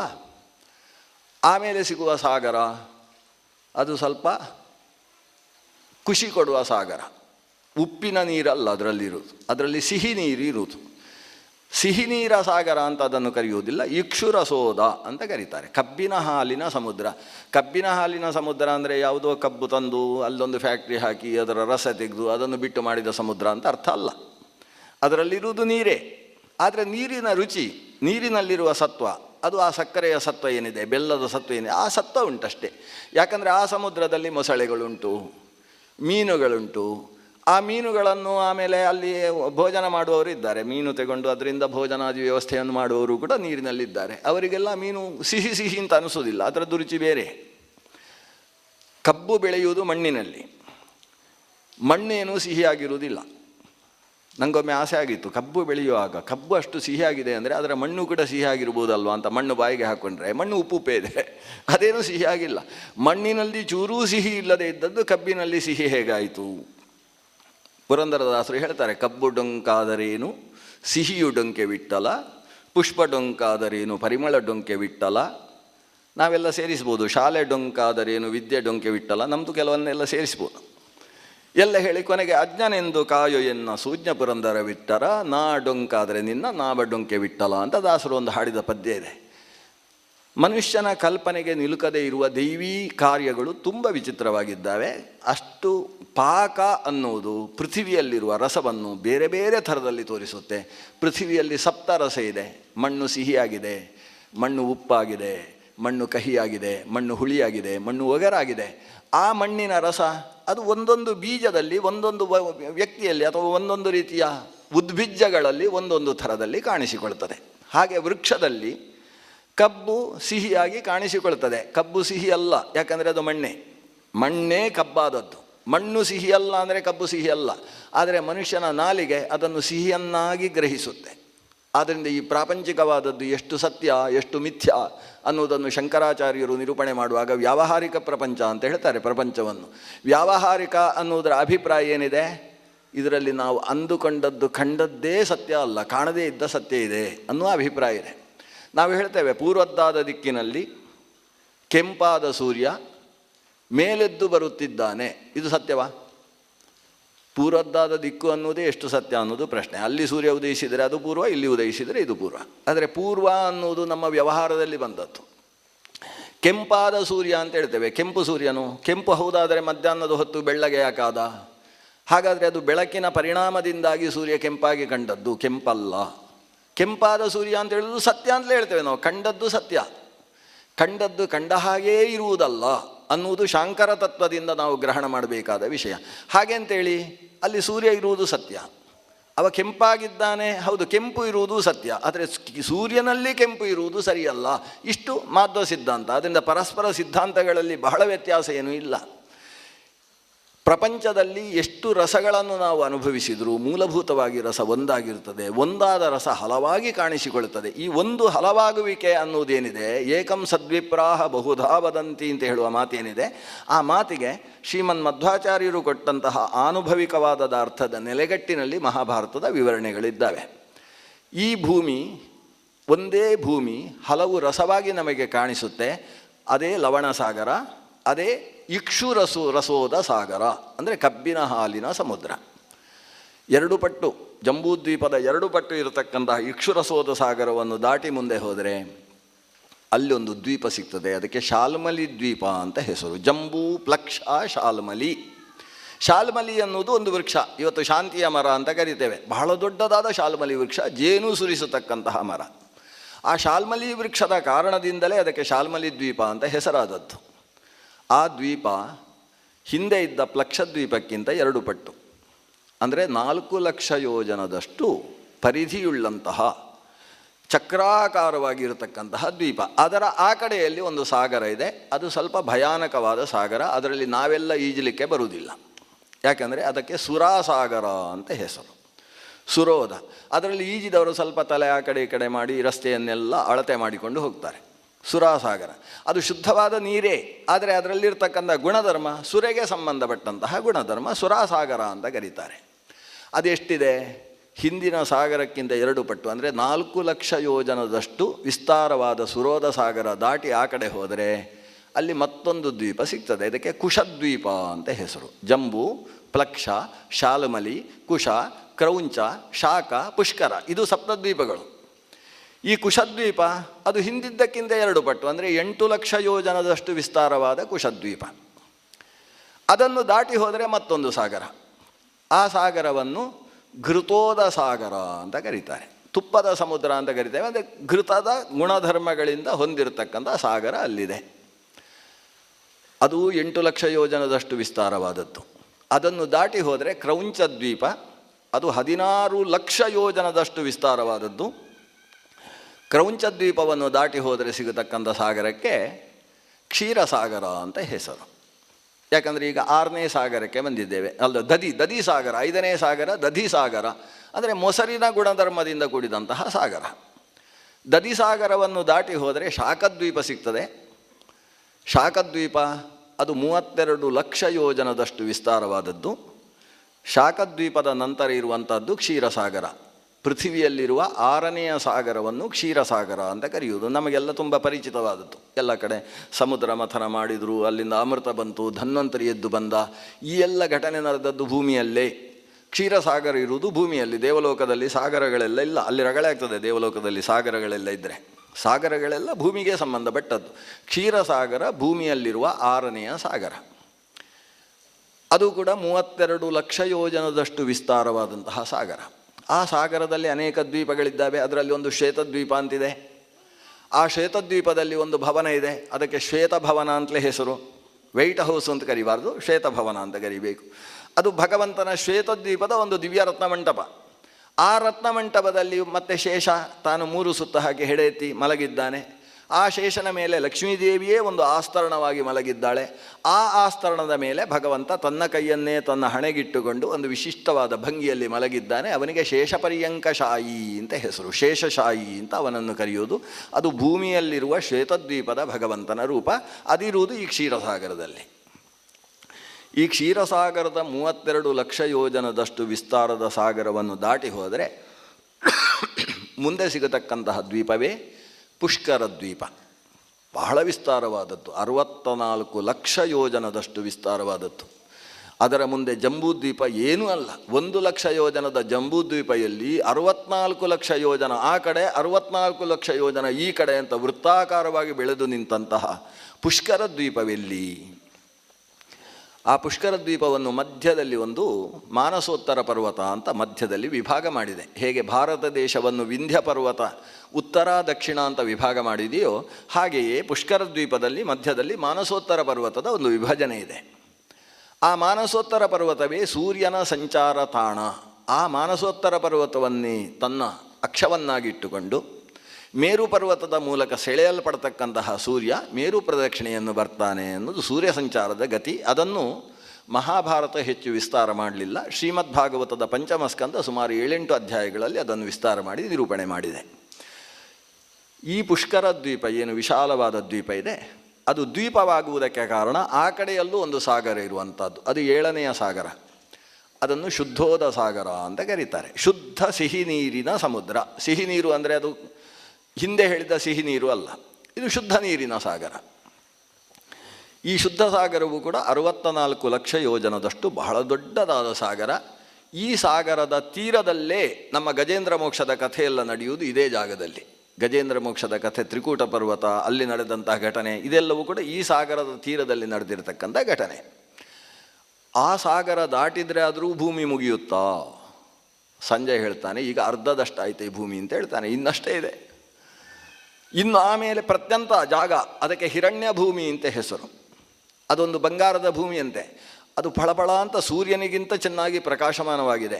ಅಲ್ಲಿ ಯಾವುದೇ ಪ್ರಾಣಿ ಹೋದರೆ ಅದು ಕಾಣಿಸುವುದಿಲ್ಲ. ಅಲ್ಲಿಗೆ ನಾವೇನಾದರೂ ಹೋಗಿ ಆ ಭೂಮಿಯಲ್ಲಿ ಒಮ್ಮೆ ಕಾಲಿಟ್ಟರೆ ಜಪಕ ಕಾಣಿಸಲಿಕ್ಕೆ ಇಲ್ಲ. ಯಾವುದು ಹೋದರೂ ಅಲ್ಲಿ ಕಾಣಿಸುವುದಿಲ್ಲ. ಒಂದು ರೀತಿಯ ಬ್ಲ್ಯಾಕ್ ಹೋಲ್ ಇದ್ದ ಹಾಗೆ, ಏನು ಹೋದರೂ ಕೂಡ ಅಲ್ಲಿ ಅದೃಶ್ಯವಾಗುತ್ತೆ. ಅದು ಅದರಲ್ಲಿ ಆ ಭೂಮಿಯಲ್ಲಿ ಅದು ಸೇರಿಸಿಕೊಳ್ಳುತ್ತೆ. ಅಂಥ ವಿಚಿತ್ರವಾದ ಹಿರಣ್ಯ ಭೂಮಿ ಅಂತ ಕರೆಸಿಕೊಳ್ಳೋ ವಿಶಾಲವಾದ ಭೂಮಿ ಇದೆ. ಆ ಭೂಮಿ ಎಷ್ಟಿದೆ ಅಂತ ಹೇಳಿದರೆ, ಈ ಪುಷ್ಕರ ಇಲ್ಲಿಯ ತನಕ ಎಷ್ಟು ಜಾಗ ಆಯಿತು ಅಷ್ಟೇ ಜಾಗ ಆ ಭೂಮಿ ಇದೆ. ಆ ಭೂಮಿಯನ್ನು ದಾಟಿದರೆ ದೊಡ್ಡ ಪರ್ವತ ಇದೆ. ಆ ಪರ್ವತಕ್ಕೆ ಲೋಕಾಲೋಕ ಪರ್ವತ ಅಂತ ಹೆಸರು. ಯಾಕೆ ಲೋಕಾಲೋಕ ಅಂತ ಹೆಸರು? ಸೂರ್ಯನ ಬೆಳಕು ಆ ಪರ್ವತಕ್ಕೆ ತಾಗುತ್ತೆ. ಪರ್ವತದ ಆ ಕಡೆ ಸೂರ್ಯನ ಬೆಳಕಿಲ್ಲ. ಈ ಪರ್ವತದ ಅರ್ಧ ಭಾಗ ಬೆಳಕು ಲೋಕ, ಆ ಕಡೆ ಅಲೋಕ. ಲೋಕ ಅಂದರೆ ಬೆಳಕು ಅಂತ ಅರ್ಥ, ಆಲೋಕ ಅಂತ ಅರ್ಥ. ಈ ಕಡೆ ಆಲೋಕ ಇದೆ, ಆ ಕಡೆ ಆಲೋಕ ಇಲ್ಲ, ಅದರಿಂದ ಅದು ಅಲೋಕ. ಹೀಗೆ ಲೋಕ ಅಲೋಕಗಳುಳ್ಳ ಪರ್ವತ ಆದ್ದರಿಂದ ಅದನ್ನು ಲೋಕಾಲೋಕ ಪರ್ವತ ಅಂತ ಕರೀತಾರೆ. ಸರಿ, ಪರ್ವತವನ್ನು ದಾಟಿ ಆ ಕಡೆ ಹೋಗಬೇಕು. ಪರ್ವತವೇ 60,000 ಯೋಜನದಷ್ಟು ಅಗಲ ಇರುವಂತಹ ಲೋಕಾಲೋಕ ಪರ್ವತ. ಆ ಕಡೆ ಹೋದರೆ ಕತ್ತಲು ಅಂದರೆ ಕತ್ತಲು. ಆರಂಭದಲ್ಲಿ ಸಾಮಾನ್ಯ ಕತ್ತಲು. ಸಾಮಾನ್ಯ ಕತ್ತಲು ಅಂದರೆ ಏನು? ಚೂರು ಕಾಣಿಸುತ್ತೆ, ಚೂರು ಕಾಣಿಸಲ್ಲ, ಏನೂ ಕಾಣಿಸಲ್ಲ. ಕತ್ತಲು ಅಂದರೆ ಏನೂ ಕಾಣಿಸೋದಿಲ್ಲ. ಏನೂ ಕಾಣಿಸದೇ ಹೋದರೂ ಕೂಡ ನೀವು ಮೊಬೈಲ್ ಆನ್ ಮಾಡಿಕೊಂಡು ಹೋಗ್ಬೋದು. ಅದರ ಮೇಲೆ ಸ್ವಲ್ಪ ಮೊಬೈಲ್ ಟಾರ್ಚ್ ಹಾಕ್ಕೊಂಡು ಹೋಗ್ಬೋದು. ಬೆಳಕು ಹಿಡ್ಕೊಂಡು ಹೋಗುವುದಕ್ಕೆ ಅವಕಾಶ ಇದೆ, ಕಾಣಿಸುತ್ತೆ. ಸ್ವಲ್ಪ ಇನ್ನೂ ಮುಂದಕ್ಕೆ ಹೋದರೆ ಕತ್ತಲೆ ಗಟ್ಟಿಯಾಗುವುದಕ್ಕೆ ಶುರು ಆಗ್ತದೆ. ಸುಮ್ಮನೆ ಕಥೆಯ ಹಾಗೆ ಕೇಳಿ ಆಮೇಲೆ ವೈಜ್ಞಾನಿಕವಾಗಿ ನಂತರ ವಿಮರ್ಶೆ ಮಾಡುವ. ಆಮೇಲೆ ಹೋದರೆ ಕತ್ತಲೆ ಗಟ್ಟಿಯಾಗ್ತಾ ಹೋಗುತ್ತೆ. ನೀವು ಟಾರ್ಚ್ ಹಾಕ್ಕೊಂಡು ಹೋದರೂ ಕೂಡ ಟಾರ್ಚ್ ಅದನ್ನು ತಡೆಯುತ್ತೆ. ಅದು ಗೋಡೆ, ಕಪ್ಪು ಗೋಡೆ ತಡೆದ ಹಾಗೆ ತಡೆಯುತ್ತೆ. ನೀವು ಸ್ವಲ್ಪ ಮುಂದೆ ಹೋಗ್ತಾ ಇದ್ದಾಗೆ ಕತ್ತಲೆ ನಿಮ್ಮ ಮೈಗೆ ಕೆಸರಿನ ಹಾಗೆ ಅಂಟುವುದಕ್ಕೆ ಪ್ರಾರಂಭ ಆಗ್ತದೆ. ಕತ್ತಲೆ ಅಂಟುವುದಕ್ಕೆ ಪ್ರಾರಂಭ ಆಗ್ತದೆ. ಇದು ಬರಿಯ ಕಥೆ ಅಂತಾಗಿದ್ದರೆ ಭಾಗವತದಲ್ಲಿ ಮಾತ್ರ ಇರ್ತಿತ್ತು, ಮಹಾಭಾರತದಲ್ಲಿ ಬರ್ತಿರಲಿಲ್ಲ. ಮಹಾಭಾರತ ಇತಿಹಾಸ ಗ್ರಂಥ, ಅದು ಹೇಳ್ತದೆ ಕತ್ತಲೆ ಕೆಸರಿನ ಹಾಗೆ ಅಂಟುತ್ತೆ. ಸ್ವಲ್ಪ ಗಟ್ಟಿ ಗಟ್ಟಿ ಆಯಿತು.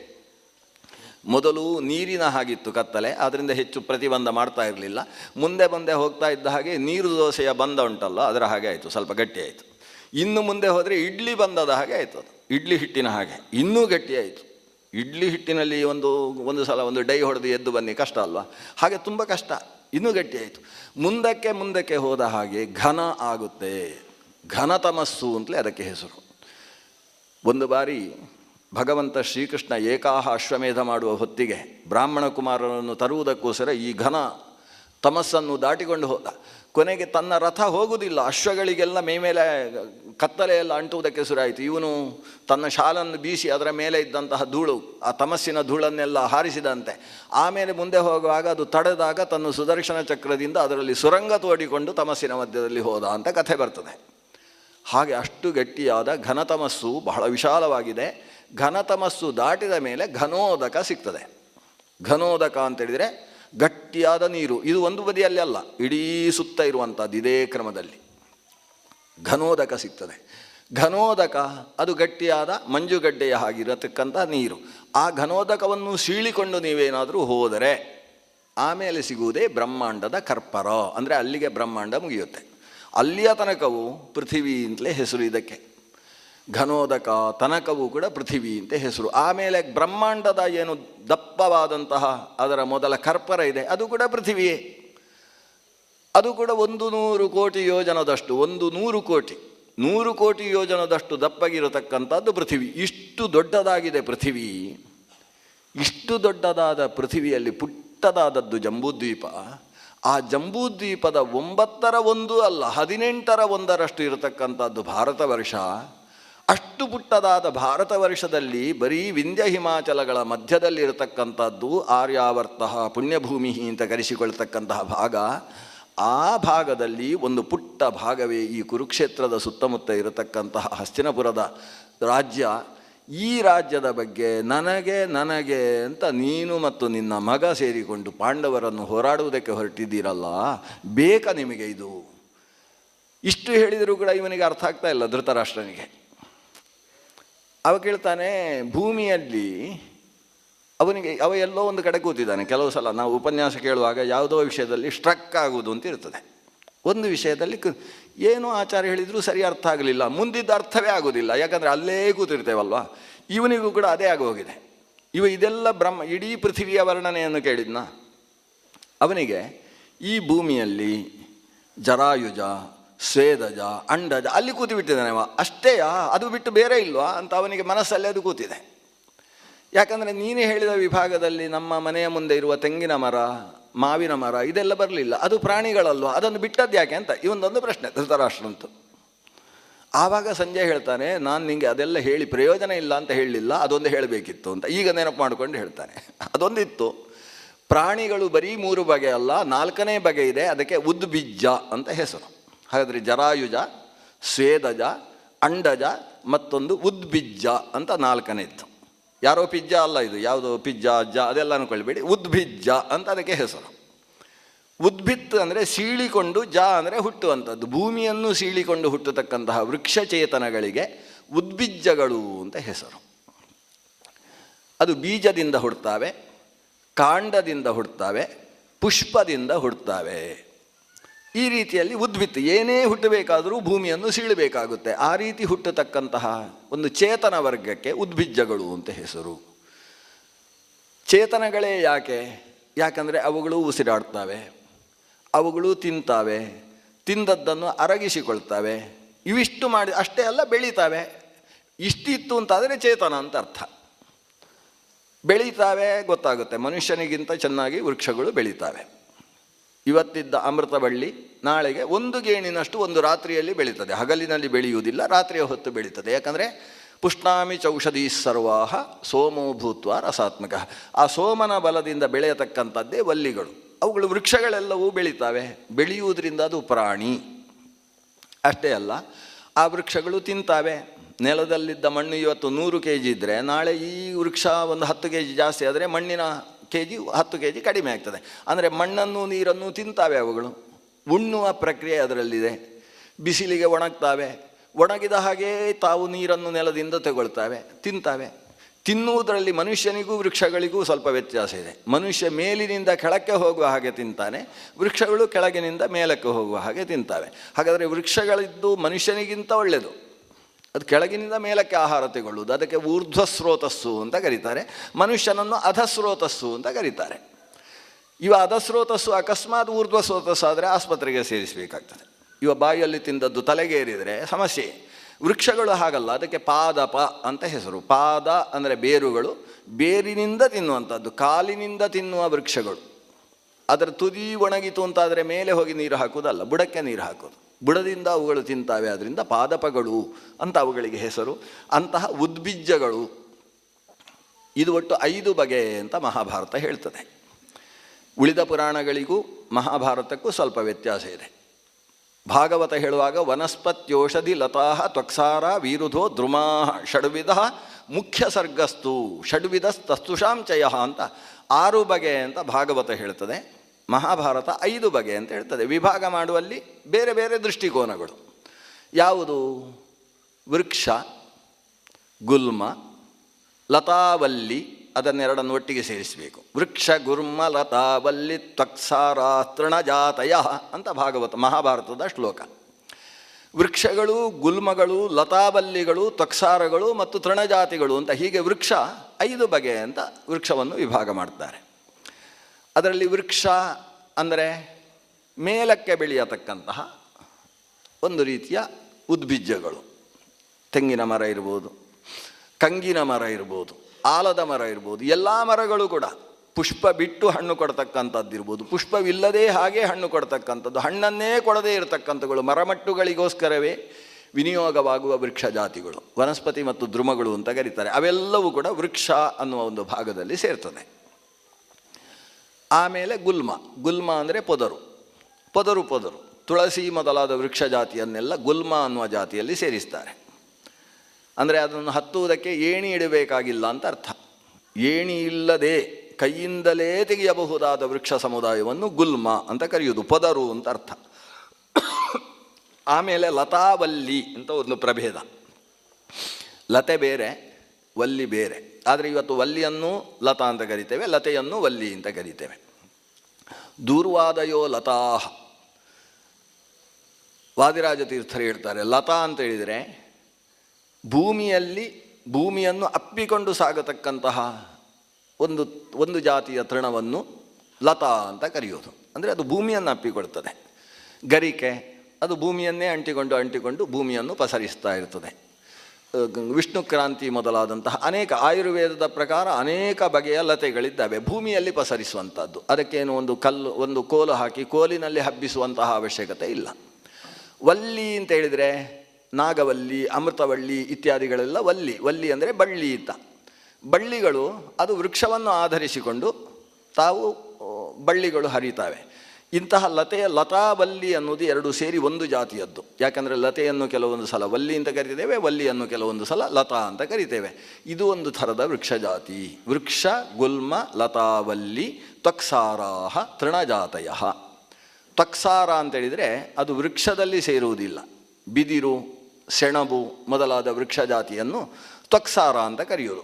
ಯಾಕಂದರೆ ಅದರಲ್ಲಿ ಪುಷ್ಪ ಬಿಟ್ಟು ಹಣ್ಣಾಗುವುದೋ ಮತ್ತೊಂದು ಆ ಪ್ರಕ್ರಿಯೆಯ ಗುಣಧರ್ಮ ಇಲ್ಲ ಬಿದಿರಿನಲ್ಲಿ. ಒಳಗೆ ಟೊಳ್ಳು, ಅದರ ತ್ವಕ ಏನಿದೆ ಅದೇ ಸಾರ, ಅದರ ತೊಗಲೇ ಸಾರ, ಅದರ ಒಳಗೆ ತಿರುಳು ಇಲ್ಲ. ತಿರುಳು ಇಲ್ಲದೆ ಇರುವ ತ್ವಕ್ ಸಾರವಾಗಿ ಉಳ್ಳ ವೃಕ್ಷ ಸಮುದಾಯವನ್ನು ತ್ವಕ್ಸಾರಾಹ ಅಂತ ಕರೀತಾರೆ. ಮತ್ತೊಂದು ಜಾತಿಯದ್ದು ತೃಣಜಾತಯ, ನೆಲದಲ್ಲಿ ಹುಲ್ಲಿನ ಜಾತಿಯ ವೃಕ್ಷಗಳು. ತೃಣಜಾತಿ ಎಷ್ಟಿದೆ ಅಂತೇಳಿದರೆ ಅದೊಂದು 72 ಲಕ್ಷ ಜಾತಿ ಉಂಟಂತೆ ತೃಣ.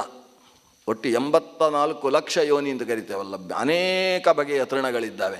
ಹೀಗೆ ತೃಣಜಾತಿ, ವೀರುತ್ತು, ತ್ವಕ್ಸಾರ, ವೃಕ್ಷ, ಗುಲ್ಮ ಅಂತ ಹೇಳೋದು ಮತ್ತು ಲತಾವಲ್ಲಿ ಅಂತ ಹೇಳ್ತಕ್ಕಂತಹ 5 ಬಗೆಯ ಉದ್ಬಿಜ್ಜಗಳಿದ್ದಾವೆ. ಈ ಉದ್ಬಿಜ್ಜಗಳು ಮನುಷ್ಯನ ಹಾಗೆ ಆಲೋಚನೆ ಮಾಡ್ತವೆ, ಆದರೆ ಆಲೋಚನೆ ಮಾಡಿದ್ದನ್ನು ಹೇಳುವುದಕ್ಕೆ ಅದಕ್ಕೆ ಬರುವುದಿಲ್ಲ. ಅವುಗಳಿಗೆ ದುಃಖವಾಗ್ತದೆ, ಆದರೆ ದುಃಖವನ್ನು ಅಭಿವ್ಯಕ್ತಿಗೊಳಿಸುವುದಕ್ಕೆ ಬರುವುದಿಲ್ಲ.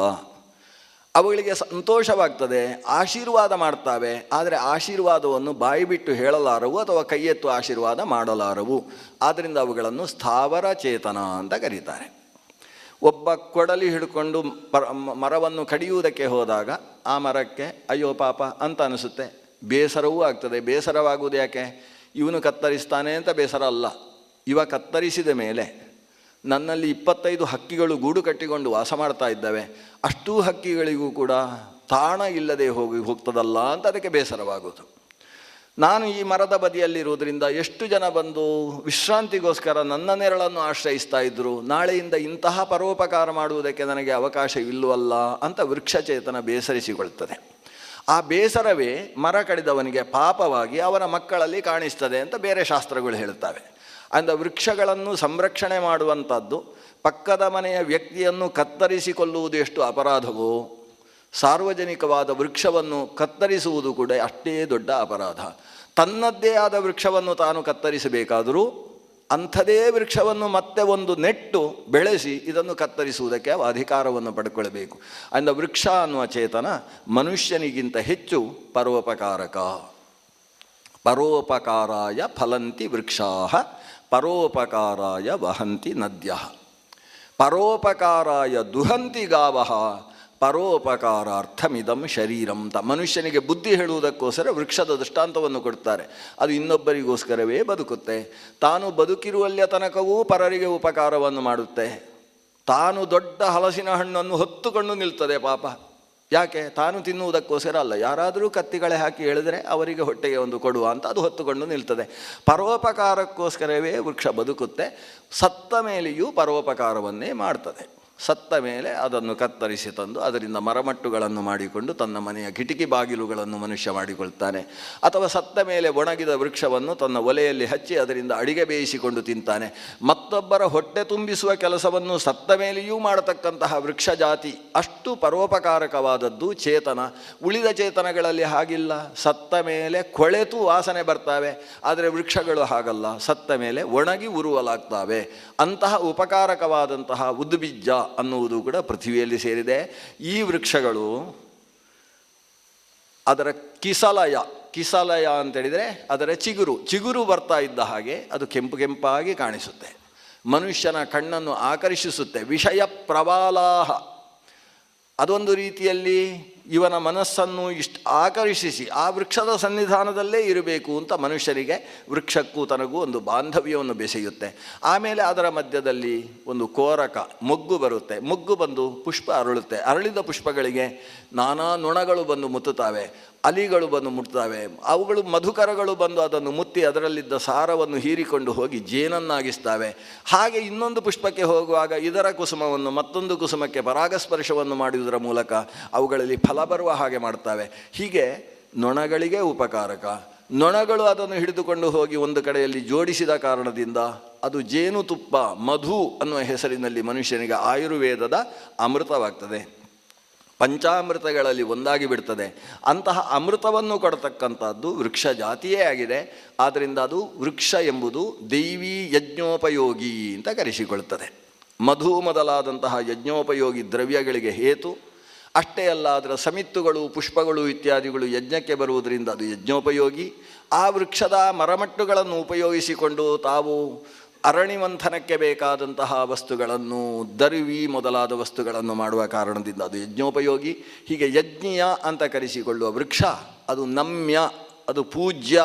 ತಾವು ಪೂಜಿಸಬೇಕಾದಂತಹ ಮಾತೃಸ್ಥಾನೀಯವಾದದ್ದು ವೃಕ್ಷ, ಮಾತೃಸ್ಥಾನೀಯವಾದದ್ದು ಭೂಮಿ, ಮಾತೃಸ್ಥಾನೀಯವಾದದ್ದು ಭೂಮಿಯಿಂದಲೇ ಹುಟ್ಟಿರುವ ಗೋವು ಮೊದಲಾದವುಗಳು. ಆದರೆ ಅವೆಲ್ಲವನ್ನು ತನ್ನ ಅಧೀನ ಅಂತ ಭಾವಿಸಿ ಅದರ ಮೇಲೆ ದೌರ್ಜನ್ಯವನ್ನು ಎಸಗುವ ರೀತಿಯಲ್ಲಿ ಮನುಷ್ಯ ಬೆಳೀತಾ ಇದ್ದಾನೆ. ಇದನ್ನು ನಿನಗೆ ಅರ್ಥ ಮಾಡಿಸುವುದಕ್ಕೋಸ್ಕರ ವೇದವ್ಯಾಸರು ಕೊಟ್ಟ ದೃಷ್ಟಿಯಿಂದ ನಾನು ಪ್ರಪಂಚದ ಭೂಮಿಯ ವರ್ಣನೆಯನ್ನು ಮಾಡಿದ್ದೇನೆ. ಧೃತರಾಷ್ಟ್ರನಿಗೆ ಒಮ್ಮೆ ತಲೆ ಸುತ್ತಿ ಬಂತು. ಯಾಕಂದರೆ ಸರಿಯಾಗಿ ಅರ್ಥ ಆಗಲಿಲ್ಲ, ಆದರೆ ಅರ್ಥ ಆದ ಹಾಗೆ ಅನಿಸಿತು. ಯಾಕಂದರೆ ಇವನಿಗೆ ಸಂಜಯನಿಗೆ ಅರ್ಥ ಆದದಷ್ಟು ಧೃತರಾಷ್ಟ್ರನಿಗೆ ಅರ್ಥ ಆಗುವುದಕ್ಕೆ ಸಾಧ್ಯ ಇಲ್ಲ. ಸಂಜಯ ಕೇಳಿ ಹೇಳಿದ್ದಲ್ಲ, ಅವ ನೋಡಿ ಹೇಳಿದ್ದು. ನೀವೆಲ್ಲ ನೋಡಿ ಕೇಳಿದ್ದು ಅಲ್ಲ, ಈಗ ನೋಡದೇ ಇದ್ದವ ಹೇಳಿದ್ದನ್ನು ನೀವೆಲ್ಲ ಕೇಳಿದ್ದು. ಹಾಗಾಗಿ ಎಷ್ಟು ಅರ್ಥ ಆಗ್ತದೆ ಅನ್ನೋದು ಬೇರೆ ಪ್ರಶ್ನೆ. ಆದರೆ ಧೃತರಾಷ್ಟ್ರನಿಗೂ ಅರ್ಥವಾಯಿತು. ವಿಶಾಲವಾದದ್ದು ಪ್ರಪಂಚ. ಕೊನೆಗೆ ಎಲ್ಲ ಕೇಳಿ ಅರ್ಥ ಆಗಬೇಕಾದದ್ದಷ್ಟೇ. ಕೊನೆಯದ್ದಾಗಿ ಇವತ್ತು ಏಕಾದಶಿ ಆದ್ದರಿಂದ ಒಂದು 4 ನಿಮಿಷ ಜಾಸ್ತಿ ಮಾಡ್ತೇನೆ, ಒಂದು ವಿಷಯ ಇಲ್ಲಿಗೆ ಮುಗಿಸುವ ಅನ್ನುವ ದೃಷ್ಟಿಯಿಂದ. ಯಾಕಂದರೆ ನಾವು ಭಗವದ್ಗೀತೆಗೆ ಹತ್ತಿರ ಬರಬೇಕು ಅನ್ನೋ ಒಂದು ಅವಸರದಿಂದ ಹಾಗೆ ಮಾಡ್ತಾ ಇದ್ದೇನೆ. ಇದರ ಜೊತೆಗೆ ಸಂಜಯ್ ಹೇಳ್ತಾನೆ, ಇದಿಷ್ಟು ವಿಷಯ ಏನಾಯಿತು, ದೇಶದ ವಿಶಾಲತೆಯ ಬಗ್ಗೆ ನಾನು ನಿನಗೆ ಹೇಳಿದೆ. ಆದರೆ ಇಷ್ಟು ದೊಡ್ಡ ದೇಶದಲ್ಲಿ ಪುಟ್ಟ ರಾಜ್ಯದ ಬಗ್ಗೆ ಆಕಾಂಕ್ಷೆ ಹೊಂದಿದಂತಹ ಈ ಮನುಷ್ಯರಿದ್ದಾರಲ್ಲ, ಅವರು ಎಷ್ಟು ಕಾಲ ಬದುಕಿ ಯಾರು ಹೇಳು? ಕಾಲದ ಬದುಕು ಅತ್ಯಂತ ಕ್ಷೀಣ. ಯಾರಿಗೆ ಯಾರುಂಟು ಎರವಿನ ಸಂಸಾರ ನೀರ ಮೇಲನ ಗುಳ್ಳೆ. ನಿಜವಲ್ಲ, ನಿಜವಲ್ಲ ಅಂದರೆ ನಿತ್ಯವಲ್ಲ, ಶಾಶ್ವತವಲ್ಲ. ನೀರಿನ ಮೇಲಿನ ಗುಳ್ಳೆ ಈಗಿರ್ತದೆ, ಮುಂದಿನ ಕ್ಷಣದಲ್ಲಿ ನೀರಾಗಿ ಹೋಗ್ತದೆ.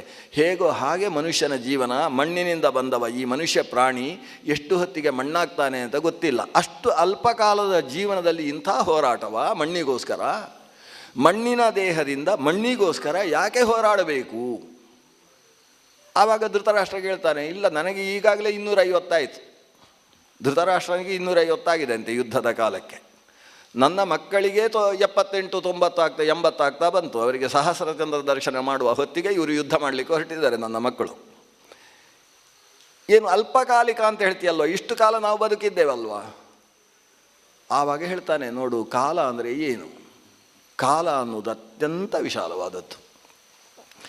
1,000 ಎಲೆಗಳನ್ನು ಒಂದರ ಮೇಲೆ ಒಂದು ಜೋಡಿಸಿ ಅತ್ಯಂತ ಶಕ್ತಿಶಾಲಿಯಾದಂತಹ ವ್ಯಕ್ತಿಯ ಕೈಯಲ್ಲಿ ಹರಿತವಾದ ಸೂಜಿಯನ್ನು ಕೊಟ್ಟು ಆ ಎಲೆಗಳನ್ನು ಚುಚ್ಚು ಅಂತ ಹೇಳಿದಾಗ ಆ 1000 ಪದ್ಮ ಪಲಾಶಗಳನ್ನು ಅಂದರೆ ಪದ್ಮದ ದಳಗಳನ್ನು ಏಕಕಾಲದಲ್ಲಿ ಅವ ಚುಚ್ಚುತ್ತಾನೆ. 1,000 ದಳಗಳು ಕೂಡ ಏಕಕಾಲದಲ್ಲಿ ತೂತಾಗ್ತವೆ.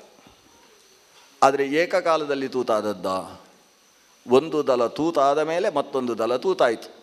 ಈ ಒಂದು ದಳ ಛಿದ್ರವಾದ ಮೇಲೆ ಮತ್ತೊಂದು ದಳ ಛಿದ್ರವಾಗುವುದಕ್ಕೆ ಏನು ಕಾಲ ಇದೆ, ಅದು ಒಂದು ಕ್ಷಣದಲ್ಲಿ 1,000 ಕಾಲ ಅಂತದ್ದಿದೆ ಅಲ್ಲ. ಆ ಒಂದು ಕಾಲವನ್ನೇ ನಾವು ಪರಮಾಣು ಕಾಲ ಅಂತ ಕರಿತೇವೆ ಅಂತ. ಈ ಪರಮಾಣು ಕಾಲದಿಂದ ಪ್ರಾರಂಭಿಸಿ ತುಂಬ ವಿಸ್ತಾರವಾಗಿದೆ, ನಮಗೆ ಬೇಡ ಅದೆಲ್ಲ.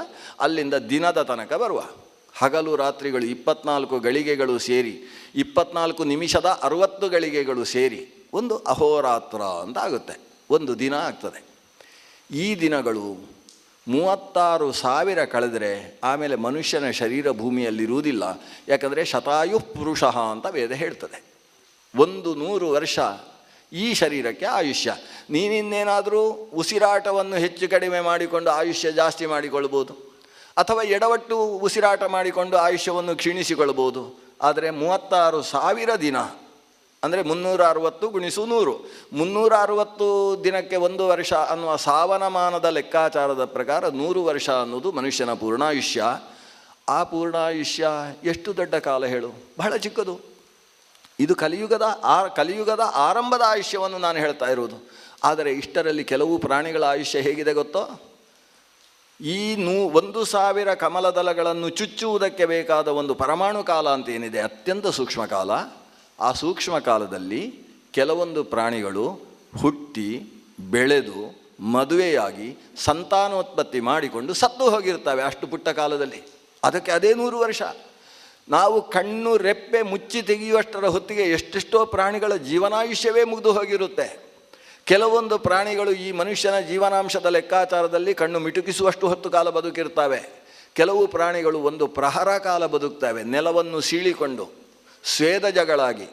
ಆಗ ತಾನೇ ಬಿದ್ದಂತಹ ಬೇಸಿಗೆಯ ಮಳೆಯ ಕಾರಣದಿಂದ ನೆಲ ಬೆಚ್ಚಗಾದಾಗ ಭೂಮಿಯ ಅಡಿಯನ್ನು ಸೀಳಿಕೊಂಡು ಒಂದಷ್ಟು ಕೀಟಗಳು ಭೂಮಿಯಿಂದ ಮೇಲಕ್ಕೆ ಎದ್ದು ಬರ್ತವೆ. ಅವುಗಳಿಗೆ ಸ್ವೇದಜಗಳು ಅಂತ ಹೆಸರು. ಆ ಸ್ವೇದಜ ಕೀಟಗಳು ಬೆಳಕು ಇದ್ದಲ್ಲಿ ಮುತ್ತುವುದಕ್ಕೆ ಪ್ರಾರಂಭ ಮಾಡ್ತವೆ. ಅವುಗಳ ಇಡೀ ಜೀವನಮಾನ ಎಷ್ಟು ಕಾಲ? ಒಂದು ಪ್ರಹರಕ್ಕಿಂತ ಜಾಸ್ತಿ ಇಲ್ಲ. ಇಡೀ ಜೀವನವನ್ನು ಒಂದು ಪ್ರಹರದಲ್ಲಿ ಮುಗಿಸಿಕೊಳ್ತವೆ. ಅವುಗಳ ಜೀವನ ಹೇಗೋ ಕೇವಲ 3 ದಿವಸ ಬದುಕತಕ್ಕಂತಹ ಜಲಚರಗಳಿದ್ದಾವೆ. ಕೇವಲ 8 ವರ್ಷ ಬದುಕತಕ್ಕಂತಹ ಬಿಡಾಲದ ಜಾತಿ ಇದೆ. 16 ವರ್ಷ ಅನ್ನುವುದೇ ಪೂರ್ಣಾಯುಷ್ಯವಾದಂತಹ ಶುನಕದ ಜಾತಿ ಇದೆ. 25 ವರ್ಷ ಅನ್ನೋದು ಒಂದು ಗೋವಿನ ಪೂರ್ಣಾಯುಷ್ಯವಾಗುತ್ತೆ. 27 ಅನ್ನೋದು ಮಹಿಷಗಳಿಗೆ ಸಂಬಂಧಪಟ್ಟಂತಹ ಪೂರ್ಣಾಯುಷ್ಯ ಇದೆ. 32 ವರ್ಷ ಅನ್ನೋದು ಅಶ್ವಗಳ ಪೂರ್ಣಾಯುಷ್ಯ ಆಗುತ್ತೆ. 120 ಅನ್ನೋದು ಗಜಗಳ ಪೂರ್ಣಾಯುಷ್ಯ. 300 ಅನ್ನೋದು ಕೂರ್ಮದ ಪೂರ್ಣಾಯುಷ್ಯವಾಗುತ್ತೆ. ಕಾಕ ವಾಯಸ ಅಂತ ಕರೆಸಿಕೊಂಡು ದೀರ್ಘಕಾಲ ಬದುಕುತ್ತೆ. ಆದರೆ ಯಾವುದೂ ಚಿರಜೀವಿಯಲ್ಲ.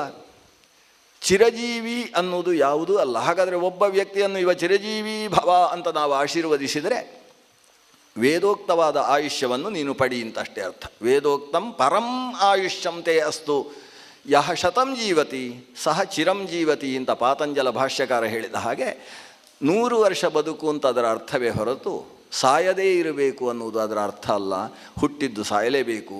ಹುಟ್ಟಿದ್ದಕ್ಕೆ ಮರಣ ಅನ್ನುವುದು ಹುಟ್ಟಿದಾಗಲೇ ನಿರ್ಣೀತವಾಗಿ ಹುಟ್ಟುವಂಥದ್ದು. ಜಾತಸ್ಯ ಹಿ ಧ್ರುವ ಮೃತ್ಯು ಅನ್ನುವುದು ಶಾಸ್ತ್ರದ ವಚನ. ಹಾಗಿರುವಾಗ ಈ ಭೂಮಿ ನಮ್ಮ ಜೊತೆಗೆ ಶಾಶ್ವತವಾಗಿ ಇರತಕ್ಕಂಥದ್ದಲ್ಲ. ಹೋರಾಡಿ ವಂಶವನ್ನೇ ನಿರ್ವಂಶ ಮಾಡಿಕೊಂಡು ಭೂಮಿಯನ್ನು ರಕ್ತದಿಂದ ತೊಯ್ಯುವ ಹಾಗೆ ಮತ್ತೊಮ್ಮೆ ಅಪವಿತ್ರೀಕರಿಸುವ ಕೆಲಸಕ್ಕೆ ನಿನ್ನ ಮಗ ಹೊರಟಿದ್ದಾನಲ್ಲ, ಇದಕ್ಕೆ ಕಾರಣ ನೀನು. ನಿನ್ನ ಕಾರಣದಿಂದ ಇಂತಹ ಮಹಾ ಅನರ್ಥ ನಡೀತಾ ಇದೆ ಧೃತರಾಷ್ಟ್ರ. ಆದ್ದರಿಂದ ಅಲ್ಪಕಾಲಿಕವಾದ ನಿಜವಾಗಿ ತನ್ನದು ಅಂತ ಯಾರ ಕೈಯಲ್ಲೂ ಯಾವತ್ತಿಗೂ ನೆಲೆ ಇಲ್ಲದೇ ಇರತಕ್ಕಂತಹ ಭೂಮಿಯ ಬಗ್ಗೆ ಅಣ್ಣ ತಮ್ಮಂದಿರ ಕಾದಾಟವನ್ನು ನಿಲ್ಲಿಸುವ ಜವಾಬ್ದಾರಿ ನಿನ್ನಲ್ಲಿದೆ. ನೀನು ನಿಲ್ಲಿಸದೇ ಹೋದರೆ ಮುಂದಿನ ಎಲ್ಲ ಅಪಕೀರ್ತಿಗೆ ನೀನೇ ಭಾಜನನಾಗ್ತಿ. ವಂಶವನ್ನು ನಾಶ ಮಾಡಿದ ಪಾಪ ನಿನಗೆ ಬರ್ತದೆ ಅನ್ನುವ ಉಪದೇಶದ ಮಾಹಿತಿಗಳನ್ನು ಸಂಜಯ ಧೃತರಾಷ್ಟ್ರನಿಗೆ ಕೊಟ್ಟಿದ್ದಾನೆ ಅನ್ನುವ ಭೂಮಿ ಪರ್ವದ ಕಥಾನಕದ ಜೊತೆಗೆ ಇವತ್ತಿನ ಅನುಸಂಧಾನವನ್ನು ಭಗವಂತನಲ್ಲಿ ಸಮರ್ಪಣೆ ಮಾಡೋಣ. ಶ್ರೀಕೃಷ್ಣಾರ್ಪಣಮಸ್ತು.